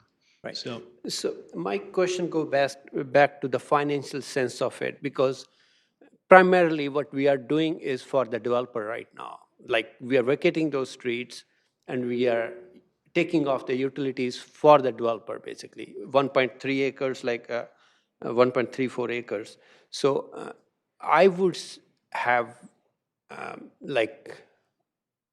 I would have liked that the developer shares some part of the cost of moving the utilities on that. Because ultimately, developer is getting 1.34 acres. Like our next agenda item, we have 1.7 acres where they are building 39 condominium units. And we are giving the developers 1.34 acres. And that's basically is being given at $920,000 ultimately, because we are incurring all the costs for moving the utilities. So why aren't the developers sharing the cost of moving the utilities as they are benefiting the most out of this vacation, basically? Council member, if I can jump in, just because I had some history in this project prior to kind of moving to this phase. So just a couple of clarifying points. So as part of the development agreement, there was a specific discussion as to how the properties were going to be evaluated and what the process was going to look like. One clarifying point is that the developer is the one that's relocating the utilities, not the city. So the way it's working is that we established a value of what the property would be worth if it was free and clear. What it will actually be worth. But then there's a cost for relocating those utilities to actually make the property developable.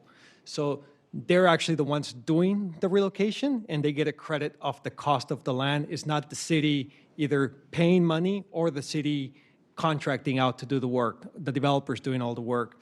The other part that the appraisal looked at, and the original appraisal for this was done a couple of years ago, and we just updated as part of this process. The other part of the appraisal looked at is the fact that as a standalone piece, if this 1.83 acres, the way it lays out, doesn't function to the same value unless it's incorporated into a bigger site.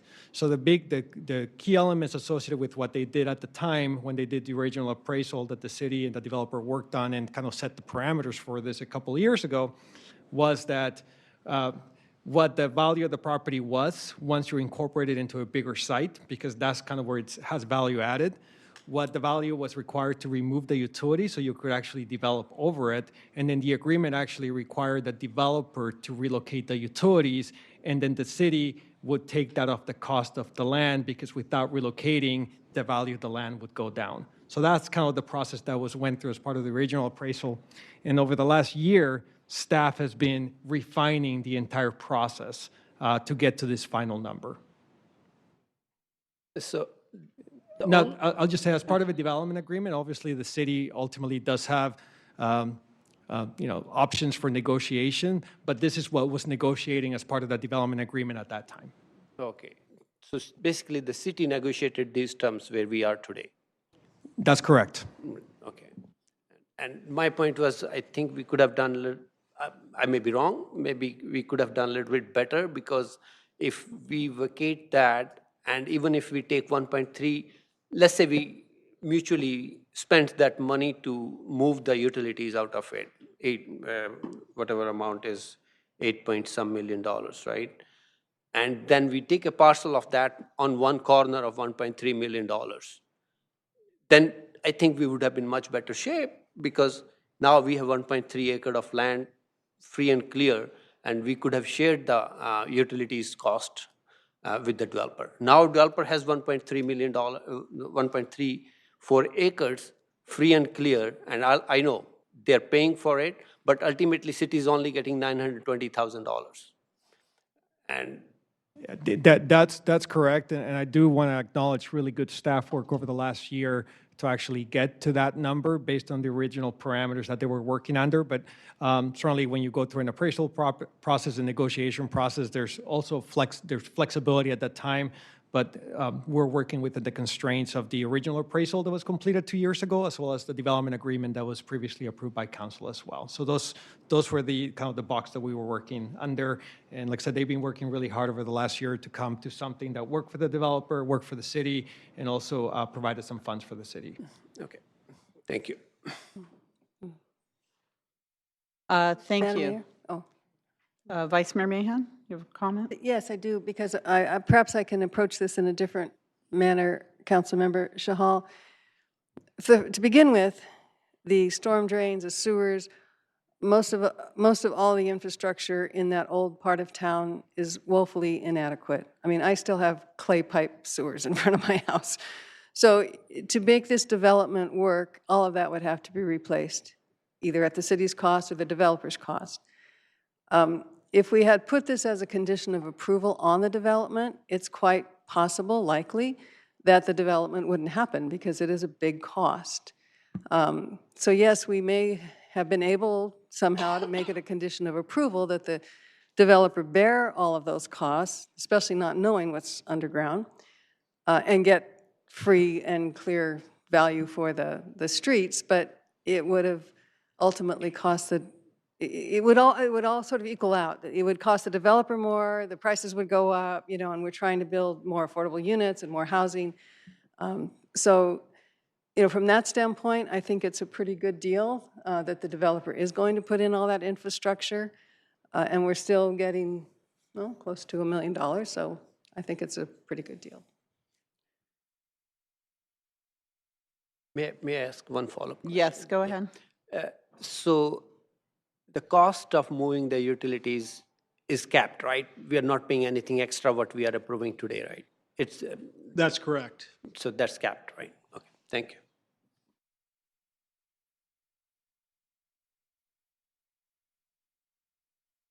That cost has been negotiated. It's $8.6 million that's coming off for the sale price. So then the additional is $920,000 that they owe. Okay, thank you for that explanation. And I'm not sure what Manuel's title is now. It's really long, but thank you for your explanation, because the key is without moving those utilities, you can't build anything on those streets. So the value is greatly decreased. So the cost of moving the utilities is borne by the developer. And the only reason that there's value there, or a lot of value, is because of the development. So I think you explained that pretty well. But when the property is sold, and let's say the developer encounters more issues with moving the utility, is any additional cost then borne by the developer as opposed to the city? Once they own that and they have made commitments to, or there's commitments there to move the utilities for the development. Yeah, and they've done some initial testing and some work out there, so they're pretty confident in terms of what they're going to be encountering. But basically, this is the deal that's coming forward. And in terms of, is the city going to be on the hook for more? This is the deal. This is the deal. That's good to know. I think it's a fair deal. Okay, Councilmember Davis, did you have a comment? I wanted to make a motion to approve. Okay, but so we got a public there's a process to go through. Yes, there is, and I'll turn it over to the city clerk. Thank you. So, City Clerk. So at this time, I'd like to announce that the bidding process for the portions of Fremont Street and Sherman Street is open. The price offered for the portions of Fremont Street and Sherman Street was $920,000 cash plus $8,600,000 for utility relocation, for a total amount of $9,520,000, and that Prometheus Real Estate Group is the lead bidder for the city property and has offered that amount.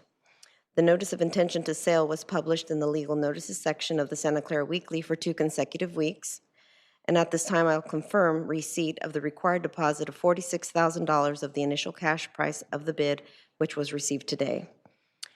If there are any bidders in the audience, the minimum overbid must be at least 5% above the offering total price or the amount of $9,996,000.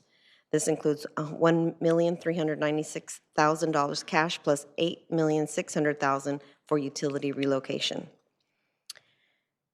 Prior to making this bid, any potential overbidder other than Prometheus must present today a certified check or cashier's check for 5% or the required overbid cash price in the amount of $69,800. Are there any overbidders in the audience? I see several developers in the audience. Is someone ready to bid? Therefore, if there are no overbidders, I don't see any overbidders here. then I now declare the bidding process closed. So the bidding process is closed. Okay, so our next step is, Make a motion. so the options of staff recommendation, accepting the highest bid, authorize the city manager to execute the documents. So Councilmember Davis.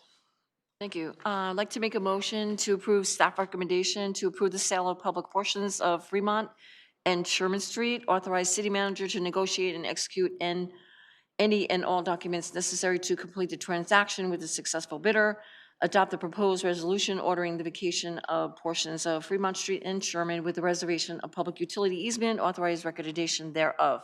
Motion. So the motion and a second. Are there any other comments from the council? Yes, Mayor. Councilmember Watanabe? Thank you. Yeah, I just want to I just want to thank the Prometheus Group for, putting this offer, on the table for the city to be able to accept it. I think it was a very generous offer. I mean, you're basically saving the city $8.6 million, that we would have had to have expend, and we know how much infrastructure costs these days. And I've been out there, I've seen some of those pipes going in the ground, and those are pretty big pipes. So I just want to thank you for this offer and the additional cash. Of course, cash is good, and as always, we look forward to working with you and seeing this project come to a close. Thank you. Thank you, Councilmember Watanabe. Any other questions or comments? Okay, there's a motion and a second for the staff recommendation in the sale.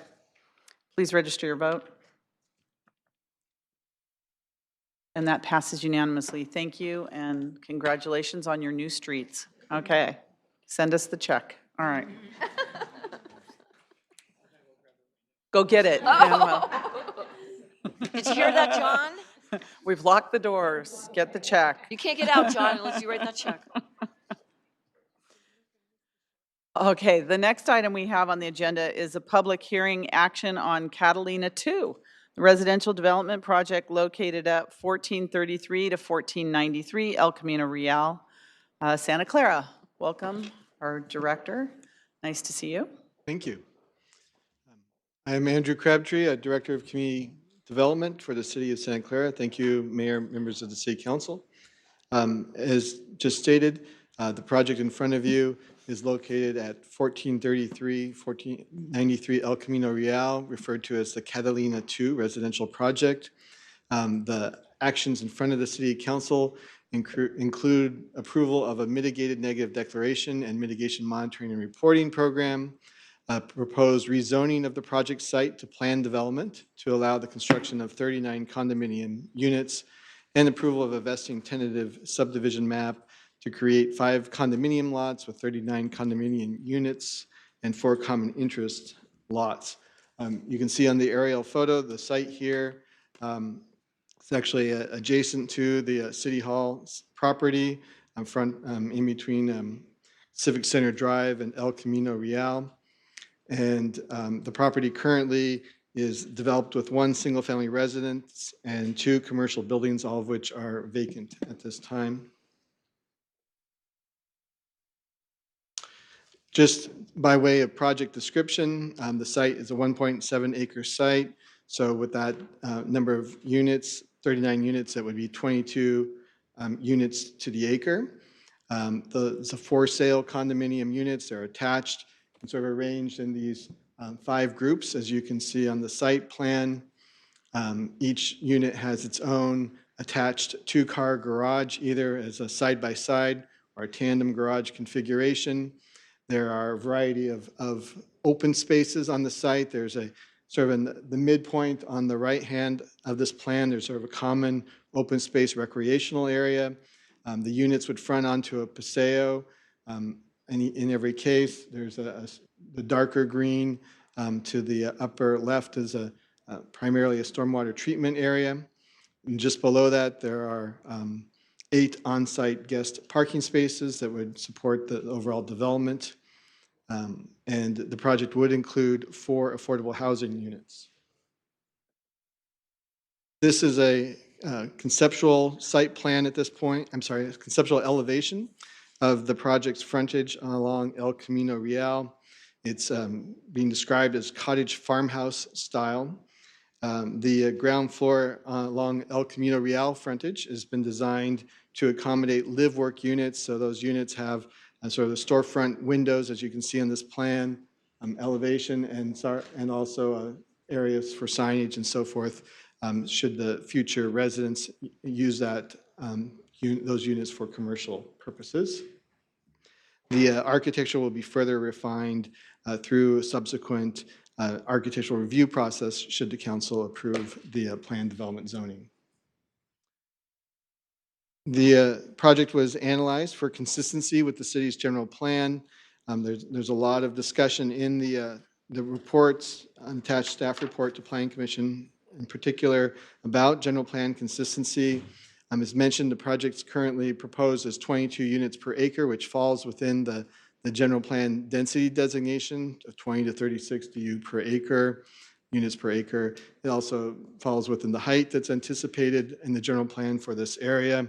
There are a number of general plan policies that talk about compatibility, land use, transitions, complete streets, and so forth that this project would conform to. The project is not required to have a commercial component in the general plan policies, so that's really something extra, but it is allowed in this case. We also looked at how this project would relate to the new proposed land use designation that we're studying in the El Camino Real specific plan process underway. The way that draft plan is proposed at this point, the site would have a medium density residential designation with a range and density of 16 to 35 units per acre. So at 22 units per acre, this project would fall right pretty much in the middle of that range. That's a range that definitely anticipates townhouse type development. So this project is consistent with that. And also in the new specific plan, there would not be a commercial requirement for this site. So there was a little bit of background. There was a Historical Landmarks Commission hearing that looked at the single-family residence on the site and determined that it wasn't eligible for listing, but did recommend that the property, that residential structure, be made available for sale, which the developer has done. And there may be something in the works to relocate. That's still in the process, but we are following that prior action. There was a community meeting held for this project. Some comments came up about architecture and parking, and those have been addressed. And similarly were discussed at the Planning Commission hearing. The Planning Commission, in their recommendation, made a modification per staff's recommendation to permit condition related to noise and air quality abatements, really just to provide a little bit more clarity around what the environmental analysis for the project established as the requirements for the site. And then the Planning Commission also added a condition that would require archaeological survey for the site prior to any construction activity. The permit also has a condition that would require archaeological analysis should during construction something be discovered, but it's a little bit less proactive than what was proposed by the Planning Commission in the recommendation. The Planning Commission also discussed strategies to reduce vehicle miles traveled, automobile traffic with the project, the adequacy of the parking on the site, and determined that the permit conditions were sufficient to address those concerns. There was a letter from a neighborhood resident requesting that the project be designed in mission style with a red tile roof. The commission discussed that as well and ended up recommending that the roof color be changed to a less dark color to avoid sort of the heat effect, and will be addressed in the architectural review subsequently. So with that, staff's recommending approval of the project, including adoption of the mitigated negative declaration, a resolution to approve the rezoning, and a resolution to approve the vesting tentative subdivision map. And staff is available should you have any questions. Okay, thank you. Any questions from the council? Aye. I have Karen, did you have a question? Yes. Councilmember Hardy. I don't know why it's not coming up with the ability to get your attention. This is Catalina 2. So in Catalina 1, do they have tandem parking? Yes, the answer is yes. This project, Catalina 1, is the adjacent project that's under construction, and the same developer entitled that project. It's really the same unit plan and design. It also talked about 7 live-work option units, 15 units, if I'm counting right from the map, front El Camino. Was it only a section of them, or was it half of them? It wasn't clear on some of the maps. What were the live-work? Yeah, I didn't so know if the LW is what you would have been referring to. Right. So it's just a portion of those units along El Camino Real. How do I know which ones those are? They aren't called out. Yeah. So I don't have that in the presentation, but in this plan, it's essentially every other unit along the frontage there, and it has to, just do with the design of that. There were a few that said LW, and I wondered if that meant the live work. It wasn't really clear. I'm getting a nod from back here, so that helps. And when you say live work as the option, because one of the concerns is we lose a lot of residential, and I was also in on the walnut factory over on Lafayette when that changed over from a walnut factory to live work loft units, and that's been quite successful. So I was not real clear how these have an option.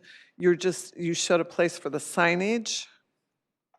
So just to back up on that a little bit, the general plan, as it is today, includes a policy that says for this designation along El Camino Real, there is no commercial requirement. So I understand, not there's really no required, obligation to the developer to propose commercial use. And it was really something that they added in as at their own option. And so staff didn't follow along, following the general plan. We didn't say that was a mandated thing, but it is also allowed under the general plan. So if they wanted to propose that, they're free to do so. Okay, it just wasn't clear how those would, and I'm hearing it's an every other, and they are the ones that would front El Camino. And so you can see in this elevation, there's sort of where the signage shows up. There's 3 units on the left hand and 4 on the right that have this little awning. It may be a little hard to read, but with a sign element. Okay, thank you. Thank you. Councilmember Watanabe. Thank you, Mayor. I just have a quick question about the Planning Commission discussion and recommendations. The archaeological survey that was requested, was this done as part of the first phase as well? Because these are 2 contiguous projects, and I would hope that if they were going to do an archaeological survey, that they would have done it in the first phase as well. So generally we have 2 approaches throughout the city for projects. One is to have a condition that says if during any excavation work some remains are discovered, then they would stop construction and bring in an archaeologist doing an assessment. And so that condition was in the Catalina Phase 1 project. And the discussion of sort of the higher level requirement to just proactively require that there be an archaeologist on site wasn't included in that. It didn't come up in the prior project approval process, but in phase 2, the Planning Commission added that as a condition. Condition. Okay, great. Okay, thank you. I just want to follow up on that question. Did they find something in the first phase that would lead the Planning Commission to add that for the second phase, and why not the consistency then? No, they did not. They haven't found anything? No, we've not found any archaeological remains in the first phase. That just doesn't make sense, so, okay. All right, any other council members want to have any questions? If not, this is a public hearing. Thank you very much. We go to the applicant. Thank you. Almost forgot about that, so. Then we'll hear from the public. Thank you. Welcome. Thank you. If you want to queue up the presentation, that'd be awesome. Good evening, Madam Mayor, City Council, City staff, and members in the audience. First and foremost, I'd like to thank our project planner, Debbie Fernandez, who is not here this evening, but I believe she may be watching at home. She's been an absolute pleasure to work with over the past 9 or so months, and we look forward to continue working with her on this project and hopefully many future projects. Additionally, I would like to thank the planning director, Andrew Crabtree, for his involvement throughout this entire process and his great presentation this evening. He took a lot of my notes from my slide, so it'll make my presentation nice and short and sweet. You're helping me out. My name is Corey Kusich. I'm with SCS Development. I'm joined tonight with my colleague Jim Sullivan and Vice President Stephen E. Schott. Additionally, Steve's youngest son, Matt Schott, is with us tonight. He's a recent graduate of Santa Clara University, and he'll be working with us this summer before he goes back to school to get his MBA over at Santa Clara. Just a brief history on SCS Development. We've been in the residential development industry for approximately 50 years and constructed roughly 50,000 single-family homes, townhomes, apartments, and condominiums. We are a local, private, family-owned company headquartered here in Santa Clara. We've worked on many projects in Santa Clara over the years. Most recently, the 54-unit townhome development directly next door to this project, known as Catalina 1, that is currently under construction by Lancy Homes. Many of you may recall that project as it came in front of you around this time last year, and also as Andrew Crabtree previously noted. This proposed project is essentially an extension of that previous project. So here is the site location. It is located at 1433 to 1493 El Camino Real between Monroe and Lincoln Streets. In its current state, it consists of an automotive shop and retail structure, a car wash, and a single-family house. Our application for the project consists of 39 townhome units dispersed throughout 5 buildings. Of the 39 units, 7 units have a live-work component that front onto El Camino Real. These live-work units mirror what was approved on the project next door. The project has 8 guest parking spaces, which is above the required number of spaces that we must provide. I believe the requirement is 0.1 guest parking space per unit, so that would equate to 3.9, essentially 4 parking spaces. So we are providing double what is required. We are also providing a 3,048 square foot on-site park, although not required by any city ordinances due to the development being under 50 units. We are not requesting any credit for this on-site park and will be paying the full park fees. The project also has landscape paseos and trellises with seating areas throughout, which create a great living environment for the future homeowners. I will quickly just skip through this slide, but it just shows that there's approximately 15,000 square feet of private open space throughout the project. Here's a zoomed-in image of the on-site park. It consists of park benches, a picnic area, a barbecue area, and an open lawn/play area. This park is anticipated to be more of a passive park than the project next door, with its open design to allow for a place for community gatherings. This park is planned directly adjacent to the Catalina 1 park, and therefore when it's combined, it creates an approximately 5,500 to 6,000 square foot park. Quickly on these next 2 slides, these show the modern farmhouse elevation that we are proposing for the project. These elevations shown here are for the 3 buildings that are within the development that do not front onto El Camino Real. And these are the live-work elevations that do front onto El Camino Real. As you can see, they have a more retail-esque design to them with the large glazed windows and signage above the awning. And then Councilmember Hardy, to address your questions, you can see the 7 live-work units. There's 3 in the 7-plex, and there's 4 in the 8-plex with the signage above it. And then in regards to your comment about the option for the live-work unit, they will be built like this. So they don't have an option to design what the structure looks like, but then when someone buys the unit, we can't force them to run a business out of there. So they have an option to, if they want to have a bedroom or whatnot, or if they want to run a business, but it will have that frontage designed to it. Oh, and then lastly, just to know this, the fourth iteration that we've gone through on these elevations since our first submittal, and we are aware that upon approval, we'll be required to go in front of the Architecture Review Board as well. This slide just shows the live-work unit floor plan, and as you can see on the far left first floor plan, the live-work unit is on the front, kind of bottom side. Project benefits. So we will be providing 39 opportunities for new home purchase in an area that is in dire need for more housing opportunities. At a minimum, we're required to provide 3 units within the subdivision that will be made at a below market rate price. We believe that this equates to approximately a $2.65 million benefit to the public. Additionally, that we would have to do a payment of $800,000 to the city for the in lieu fee payment towards affordable housing fees based on the fractional 0.9 remaining unit. However, in our previous conversations with the planning department and also the planning commission, we've expressed our willingness to provide 4 units on site. We will be replacing 3 to 4 businesses that are operating in less than pleasing aesthetic structures with potentially 7 new business opportunities that can provide services to the public. As previously mentioned, we will be paying the full park fees, approximately $25,000 per unit, as an in lieu fee for parkland dedication. Again, we are not seeking any credit against that fee with our proposed 3,048 square foot park on site.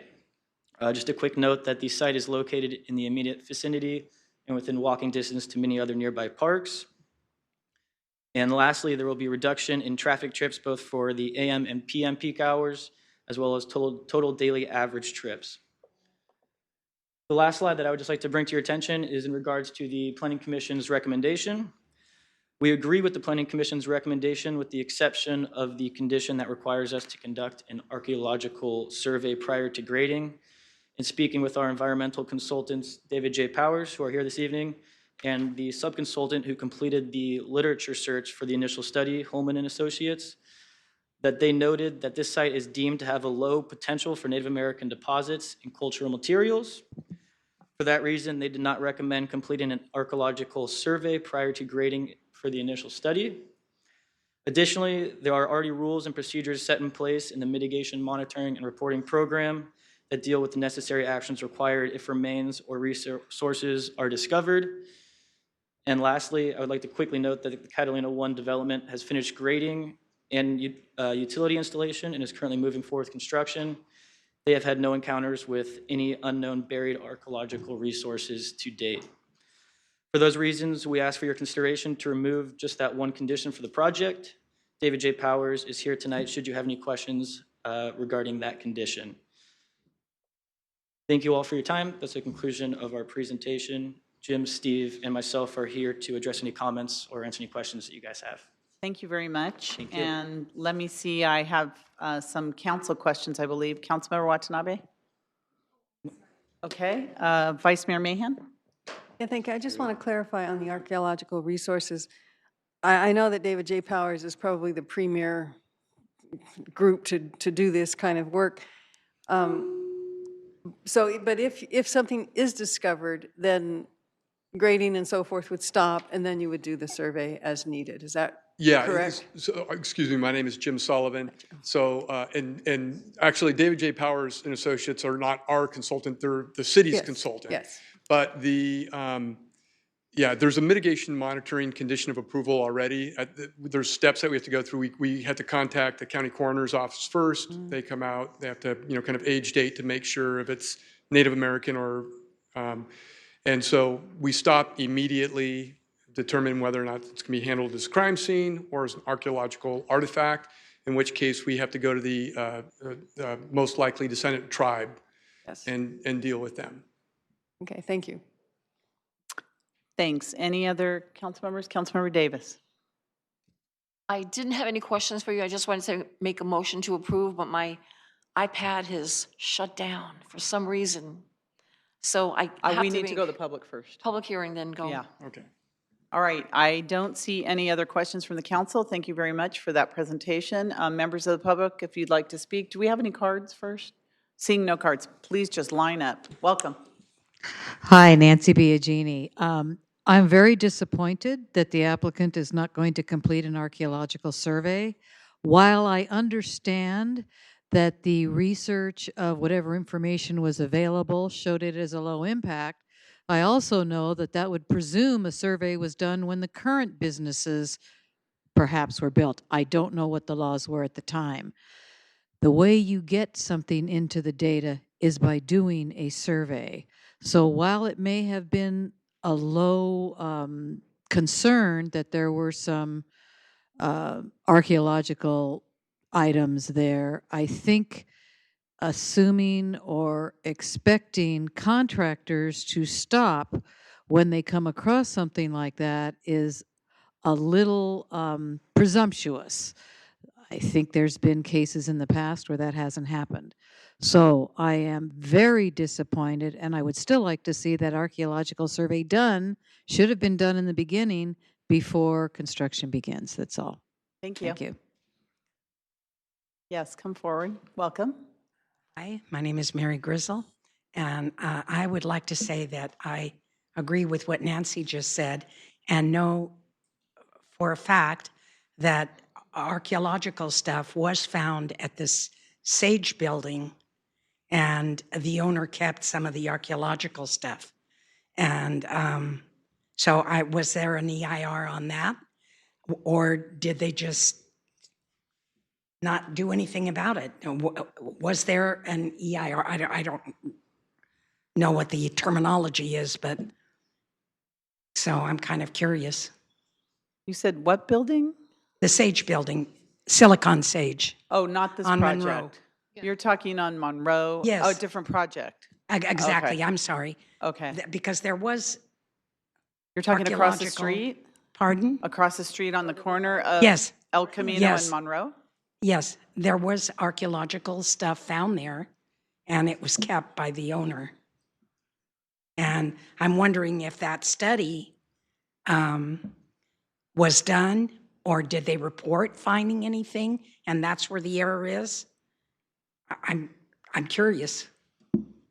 All right. Well, this is a different builder and a different property, but yeah, I don't know what happened on that. Well, I think what I'm trying to say is that if you allow them to go in, if they don't do it from the beginning and you allow them to start excavating, then it leaves no good results in the end. Thank is you. what I'm trying. Thank you. Thank you, Mary. Yes, please come forward. Good Welcome. evening, Teresa O'Neill. So a couple of things came up when I was listening to this proposal. The first was regarding the affordable housing and below market rate housing. And given the enormous amount of development going on in the city, it seems like at this point we should be accumulating quite a number of these units. And I'm wondering, who's managing that program? Is it time for the city to think about putting a committee together, having a waiting list, and managing the program so that we're making sure that these units are staying on as affordable and below market housing? That would be the first thing I'd like the council to consider. The second thing that came up, which was really interesting, they had talked about putting on a red tile roof, which of course they're not going to do. But I really think all new development in the city should consider having a mandate of having cool roofs put on, which mitigate internal heat in the buildings hugely. We put one on in our own house, and it's made an enormous difference. And it really brings down the cost of heating and cooling the house. So I think the city should really consider that as like a requirement for new buildings in terms of just being environmentally responsible. Thank you. Thank you. Please come forward. Welcome. Hello, Mayor and Council, Nick Caspar, registered lobbyist, Silicon Valley Central Chamber of Commerce, formerly Santa Clara Chamber of Commerce.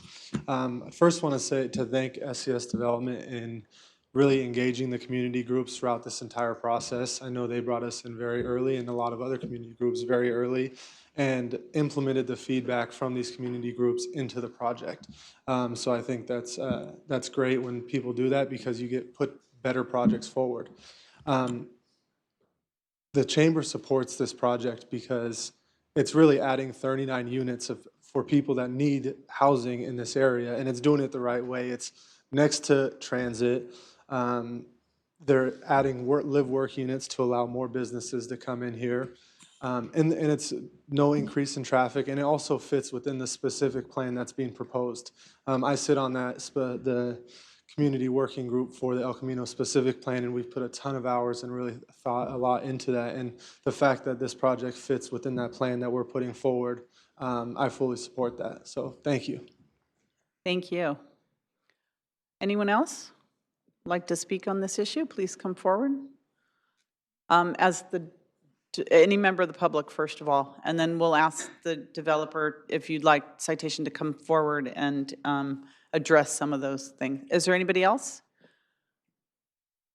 Okay, why don't we now ask Jim to come forward, Just thank you, Madam Mayor. address some of those questions? Yeah, so just really quickly, and before I go to the questions, I just want to echo Corey's comment about staff doing a great job. I think that the PCC meetings that all the staff, I mean, engineering, building, fire, police, planning, has as we go through the process is extremely beneficial to not just us, but to any developer that comes into the city.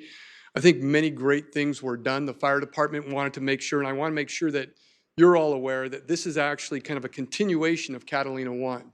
So the road is going to be connected. That was something that the fire department wanted. The internal street within the subdivision. The two private parks are kind of abutting against each other.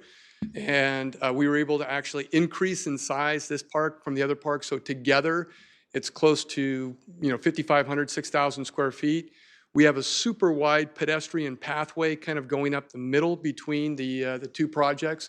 So I think it's going to be a very pedestrian-friendly and aesthetically pleasing development. With regard to some of the questions both Nancy and Mary had brought up about the survey, I just want to point out that our company has done a wide range of developments throughout the valley. And so in areas that we feel where there's like a midden site or that there have been remains found in the immediate vicinity, we've done surveys before. We've actually had, as Andrew was talking about, architectural monitors basically out there while we're trenching or grading.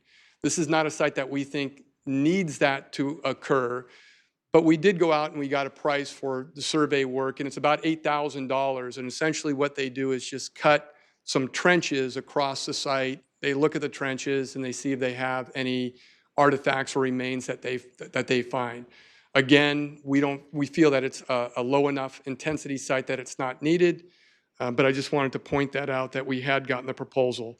One of the comments about the BMR housing, I know that this unit is providing 4. The other unit we raised up is providing 6. So those are 10 units, and we'll be entering into an agreement with Santa Clara's Housing Department to go over that. And I believe that those are for like a 20-year period, deed restricted. These units will sell for somewhere in the $400,000 price range.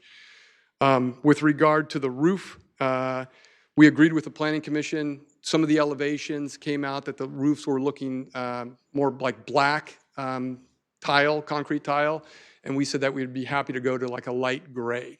So just wanted to point that out.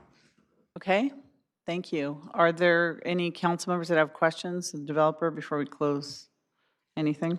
All right, is there a motion to close the public hearing? Second.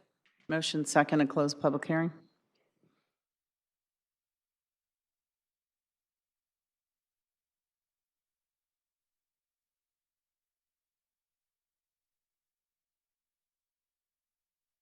Please register your vote.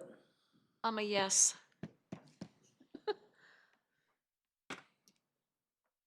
Okay, Councilmember Davis. Oh, thank you. I have a paper agenda here. So I would like to move staff recommendation alternatives 1, 2, and 3 And I would like them to take out the survey, being that it was not done. And I wholeheartedly believe that if you come across anything, you're going to stop and you're going to call. Otherwise, people will hurt you. So anyway, that is my motion. Not that part in the motion. No, I'm sorry, no. Yeah, leave out the hurting part. Okay, we have a motion and a second. Councilmember O'Neill and then Vice Mayor Mahan. Okay, so I wanted to make a couple comments. And on the below market rate program that Teresa referenced, so our housing division is very involved with that and that program. And, you know, we've been rebuilding and we have a really great housing and community services division now that, not that they weren't before, but I think we've really recruited some really great staff. And we have a public committee that looks at one aspect of the program. And actually, I've been talking with the city manager and with the division manager about possibly expanding the scope of that committee to look at we have a number of other housing issues and maybe looking at some of those things, so stay tuned. But so just so you know that we also use the Housing Trust to help us administer some of those programs. But, you know, those are very key. And I also agree about the value of, you know, at some point here, people would be saying, even though we always want people to be customers for Silicon Valley Power, at some point, we're probably going to need to start requiring solar panels on roofs. And some of these, you know, some of the new technologies even have, like on the roofing tiles where they've got solar capabilities there. And so, but I did want to also ask a little bit or find out a little bit more about the archaeological survey. And, you know, the developer did mention that these two properties are abutting and that they've already started work, and I'm really thrilled to hear that. So it looks like the residents on either side will be able to use the open space areas. But so, and I don't know if Andrew maybe could answer this, or the consultants. I assume these are the David Powers folks, since I know everybody else in the room. So when they work, because I think it seems like the work is fairly far advanced for the first phase. I mean, and I know there's been a lot of activity out there in the street and everything. So they had to do that initial trenching or that work. Nothing has been found on the immediately adjacent site in terms of archaeological remains. So you're right, the other site was not required to do that trenching, that was sort of pre-construction trenching, but they have, you know, essentially excavated the entire site at this point. You know, there's, you know, basements dug, units, utilities, and all that sort of work has taken place. And so throughout that, you know, they did not discover any remains. You know, there are other jobs where that happens, right? Where, you know, someone's out there and, you know, operating equipment and they see something. You might read about in the paper from time to time, and then they stop and they do go to that other form of mitigation. And you know, there are penalties in place if people don't do what they're supposed to do, and contractors are aware of those. And so, you know, we believe there's sufficient mechanisms in place to have compliance with that requirement. So, yeah, so almost every mitigated negative declaration that I've ever seen does have those requirements if anything is found. Everything has that, and then some where there is known, you know, likelihood of archaeological remains, then would have additional requirements like the pre-construction trenching. So Mary mentioned that she had heard that at the Silicon Sage project right across the street that they had found archaeological items. Are you aware of that, or? No, I'm not aware of that. I mean, I don't know what the, you know. I'll follow up with her, but our records are not indicating that there was any archaeological remains found on that site across the street. And so the comment was made about that the buildings and the home that was there have been there for a very long time. And of course, probably when those were built, nobody was particularly looking for those kinds of items. But so the kind of survey or the mitigation work that was proposed by the Planning Commission, I mean, was that for somebody to be on site during all of this work, or was it, as you described, like this kind of like trenching that would go through certain areas and kind of almost do a sample?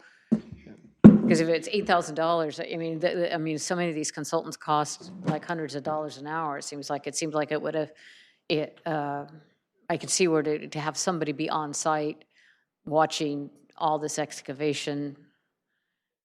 I'll bring up the condition here and should I get it right?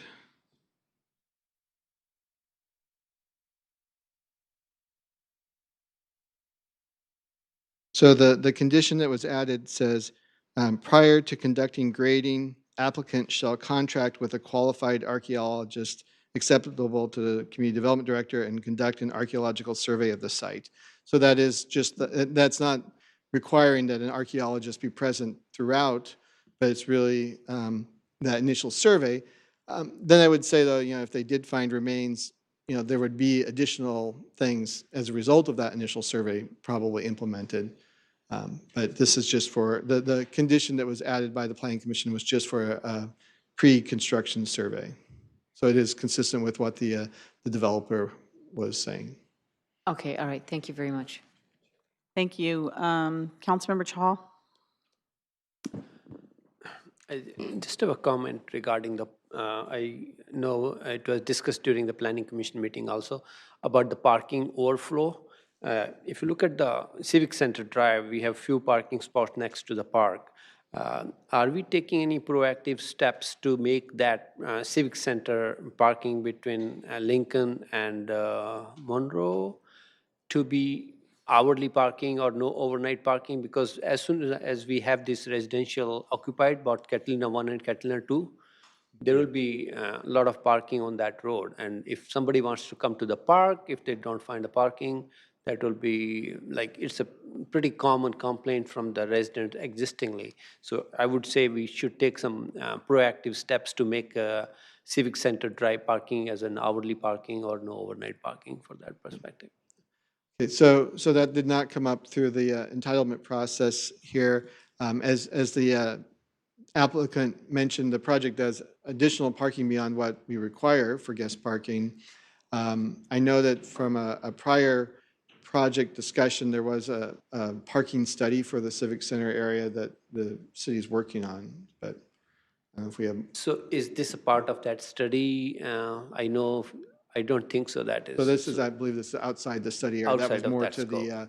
the west, but we've not, we've not had much, complaints about specifically Civic Center Drive and parking on that area, and it didn't come up through this project as a concern. The reason I'm saying, because wherever we have development, the neighborhood has faced these issues.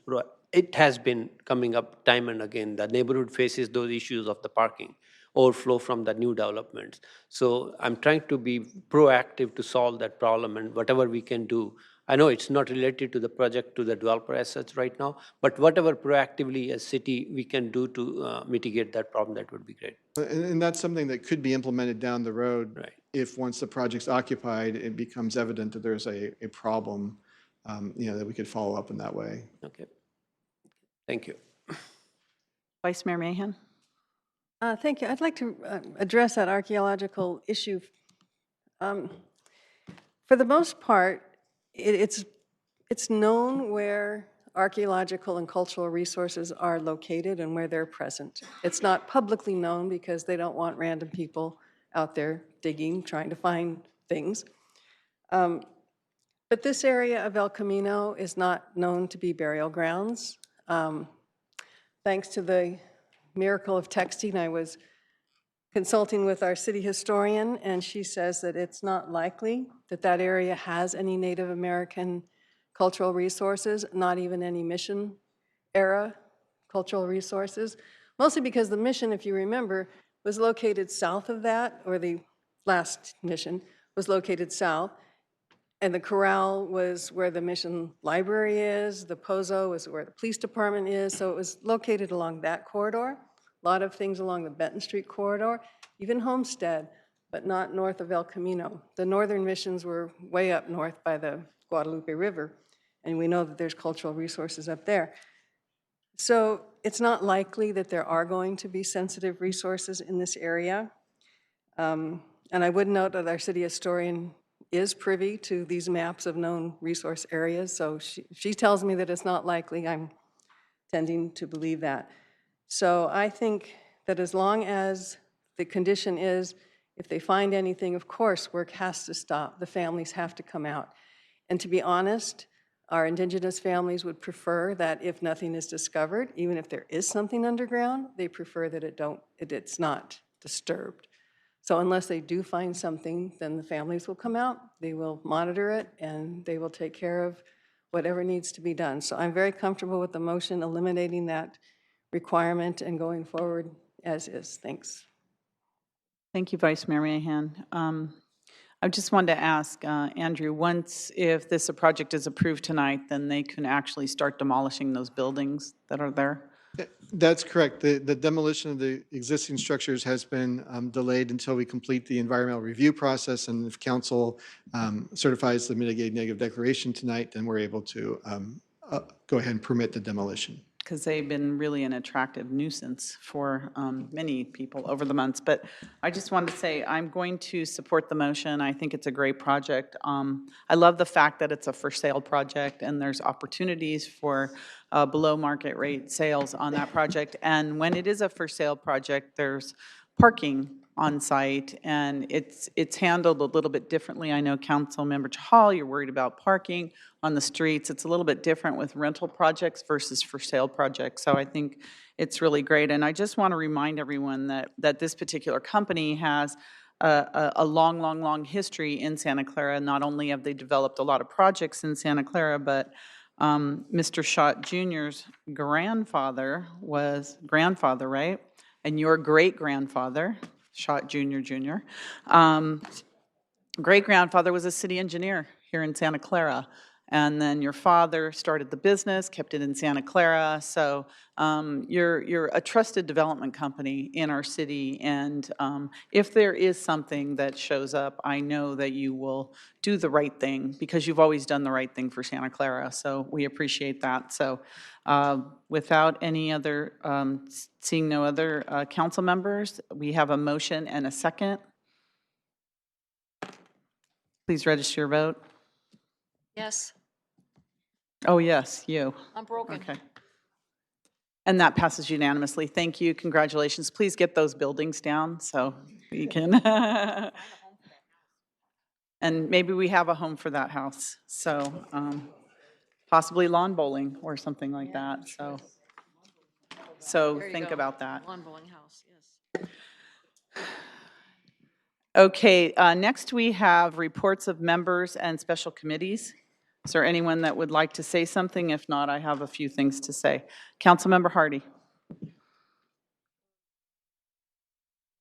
I had the pleasure of BPAC. We were only here 5 hours yesterday. And some of you are smiling because you weren't here. We worked really hard. There were a lot of things passed, and there will be several things coming to the council. Nothing was unanimous, but we are moving forward with the bicycle plan and with the scooter recommendations. So things are on track. Thank you very much, and thank you for chairing that committee. We appreciate it. Vice Mayor Mahan. I understand that we're having some difficulty getting charter review applications in for this new committee, and I'm having trouble recruiting persons myself, but I had one question, and that is, are committee members going to be requested not to run for city council for any period of time? Because I understand that, I don't know if it was the charter review committee or the districting committee or one or the other, not clear, but that was a requirement for serving on the committee, and I'm wondering if that's going to be a requirement for serving on this committee. No, it's not. Okay, thank you. Right, we left that off. All right, Councilmember O'Neill. Thank you. I just wanted to report that 2 weeks ago, I was able to represent the city at the American Public Power Association, and our new Chief Utility Officer, Manuel Pineda, was also able to attend along with one of our Assistant Director at SVP, Alan Curatori, and once again, we had a lot of very interesting speakers, and I found out it was held in Austin, Texas. So I got to see where everybody is wanting to move to. But I was talking to some locals, and some of them think that Austin's getting too big, and they're moving out because they don't like what's happening to Austin. And I'm thinking, oh, just wait till you have a few more people move in. One of the things that was interesting to find out was that they have like water moccasins and other poisonous snakes. And I was sitting there watching the river, eating my sandwich at lunch one day, and then I hear that there's all kinds of poisonous snakes in the river. I'm seeing these people like in the river, they're crazy. And then that night we had like a near tornado situation, and there was somebody that was out on one of the little suburb areas, another lake, in a kayak who drowned, unfortunately. And so I'm sitting there and we're watching the trees go sideways and the rain go sideways and the wind, and I'm thinking, oh, well, California's not so bad after all. But it was interesting to see Austin, and we had some very interesting speakers, and one of the most valuable and interesting segments I went to was about dealing with the younger generation of workers and what we as in the public sector, whether it's for the utilities and just government employees in general, that we're not, and I brought home extra copies of the booklets and stuff, that we had some extremely interesting discussions about generational differences, and also how do we tell our story about the great careers that can be had in public service. And we have a lot of people in this room that have dedicated themselves to that, and I do thank you for that. And the final speaker who I got to speak to very briefly was Doris Kearns Goodwoods, and I bought her book, and her latest book is Leadership in Turbulent Times, so I thought that after I'm done reading it, I'll pass it around, because I think we all have some turbulent times to deal with. So it was great to be there with and talk to a lot of people with utilities from around the country. Thank you. Thank you. Councilmember Davis, you had something? No. Anyone else? Okay, if you just bear with me, I just have a couple minutes of things to say. There's two things I wanted to talk about, but first, if you just bear with me for a couple minutes. Last week, I delivered the State of the City in 4 different locations in Santa Clara, and it was the second year in a row that I've delivered the State of the City outside of City Hall. The State of the City should be in neighborhoods, I think, and to make it really easy for residents to find out what's going on within our city. And I'm proud to say we had a pretty good turnout at most of the State of the City events. So I want to make sure that we use this as an opportunity to engage our residents, directly with our residents. And I know that many of us had a chance to talk to a lot of residents before and after the ceremonies. And I want to thank my colleagues who attended all 4 of the State of the Cities. They're real troopers. Councilmember Debbie Davis, Teresa O'Neill, Kathy Watanabe, and Karen Hardy. So I appreciate you coming to all of them. And I know a couple of our... Oh, you did miss one. And oh, that's correct. You did. And but you did attend 3, and then I know 2 of our other council members were out of town. So in particular, what our residents got to do is they got to see and hear the results of the courageous efforts that our council has taken and the leadership of our city council members. We're making the right changes and reforms, and we are preparing Santa Clara for the future. So I'm proud to say that the state of our city is really great at this time, and I'm really proud of the city council. But to keep Santa Clara a great place, it takes a lot of work, and it's not just the elected officials who should get the credit, although we like to take a lot of the credit for what's happening in our city. We have, in the last few years, really benefited from the work and talent of our city staff. So I know that other cities call them the A-team, and I believe that. And it's a really well-deserved nickname for what happens and what our city staff delivers for us, not only the council, but our residents in Santa Clara. I want to, and I'm sorry she's not here tonight, but I want to acknowledge our city manager, Deanna Santana, and her senior staff, who were all, I know many of you were in attendance at the State of the City, and I appreciate you coming out, because if there were questions or issues, you were able to stand and answer them on behalf of the city, and it just showed a real loyalty and commitment to Santa Clara.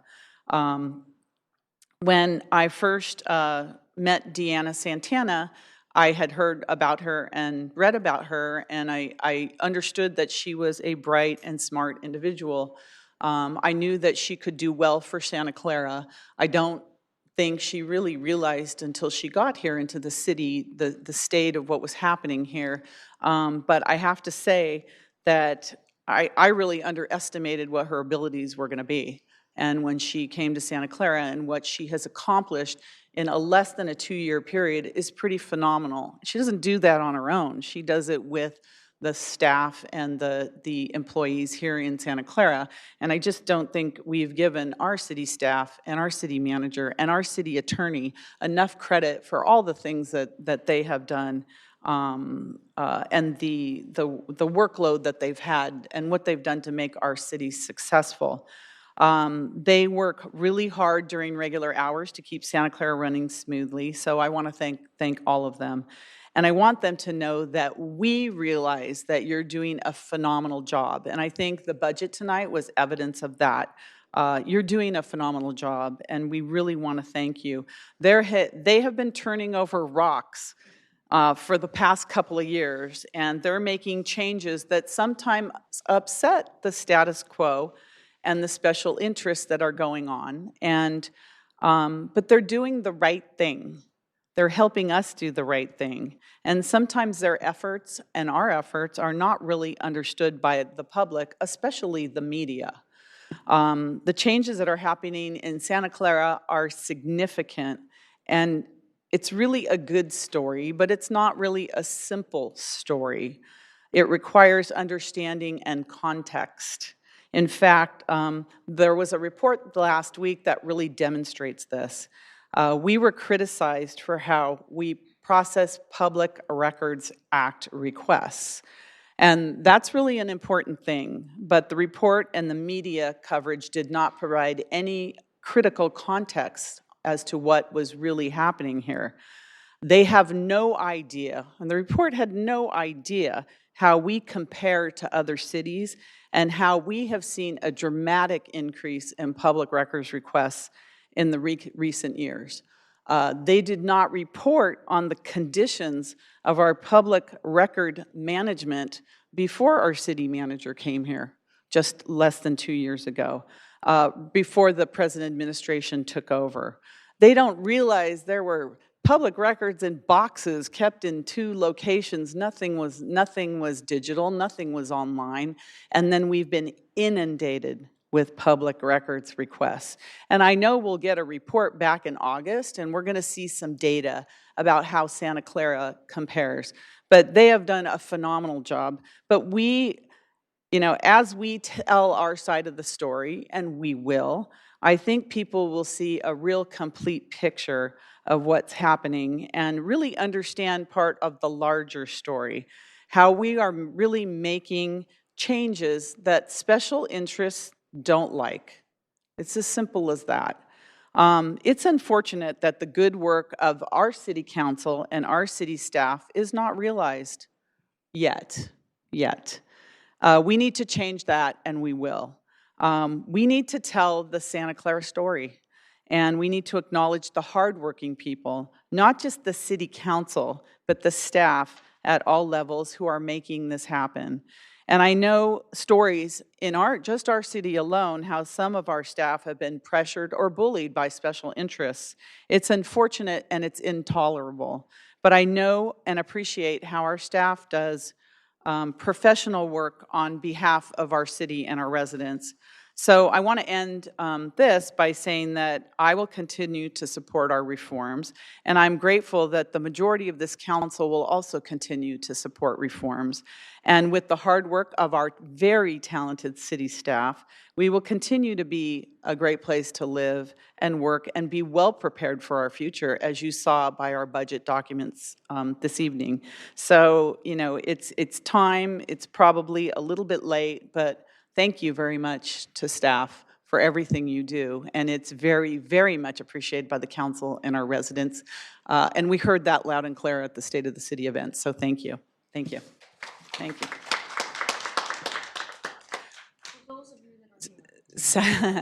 Secondly, many of you heard or read that our police chief, Mike Sellers, has decided to retire. And that was in the news, and he sent information. Thank you, Mike, for sending that to us, to the city council. And there was a lot of questions about what's happening, and I found out from our city attorney that we're going to be issuing some information about that and what the next steps are at one of our council meetings in July. So we'll keep you informed on the police chief and what's happening. City Attorney, did you have something to say on that? Yeah, I just wanted the public to realize that we're planning on releasing our report to the council for the July meeting this Thursday. So the report will be released early, so it will have the details of the timing and some of the issues under the charter about how the position is filled. Okay, thank you. So we're hoping that'll come out Thursday. All right, I just wanted to mention that because there's a lot of interest in this. And I don't know, Mike, if you wanted to say anything, that's up to you. So you might as well, you're here, you stayed till the end of the meeting, so.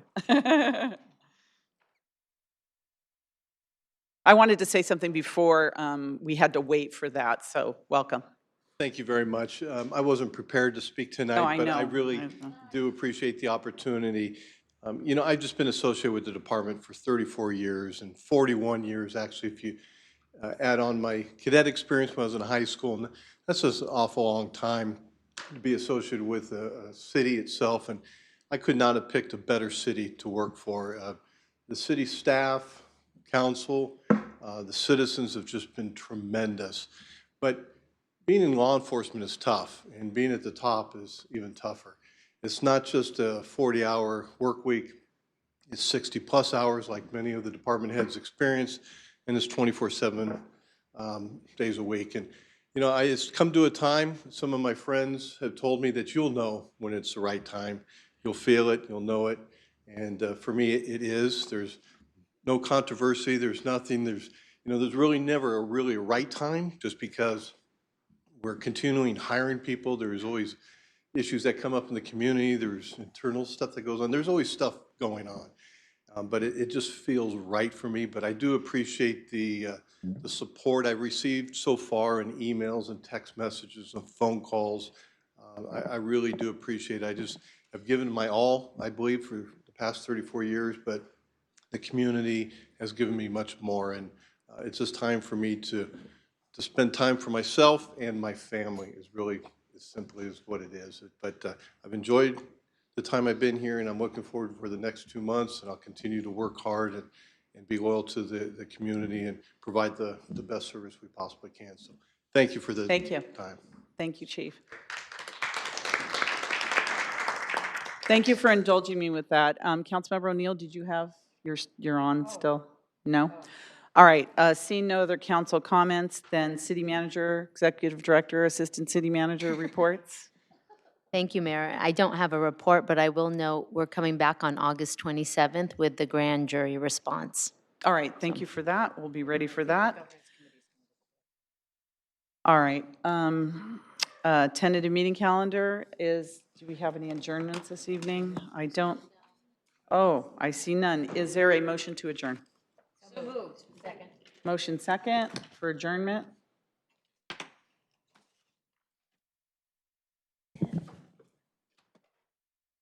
Register your vote. Yes.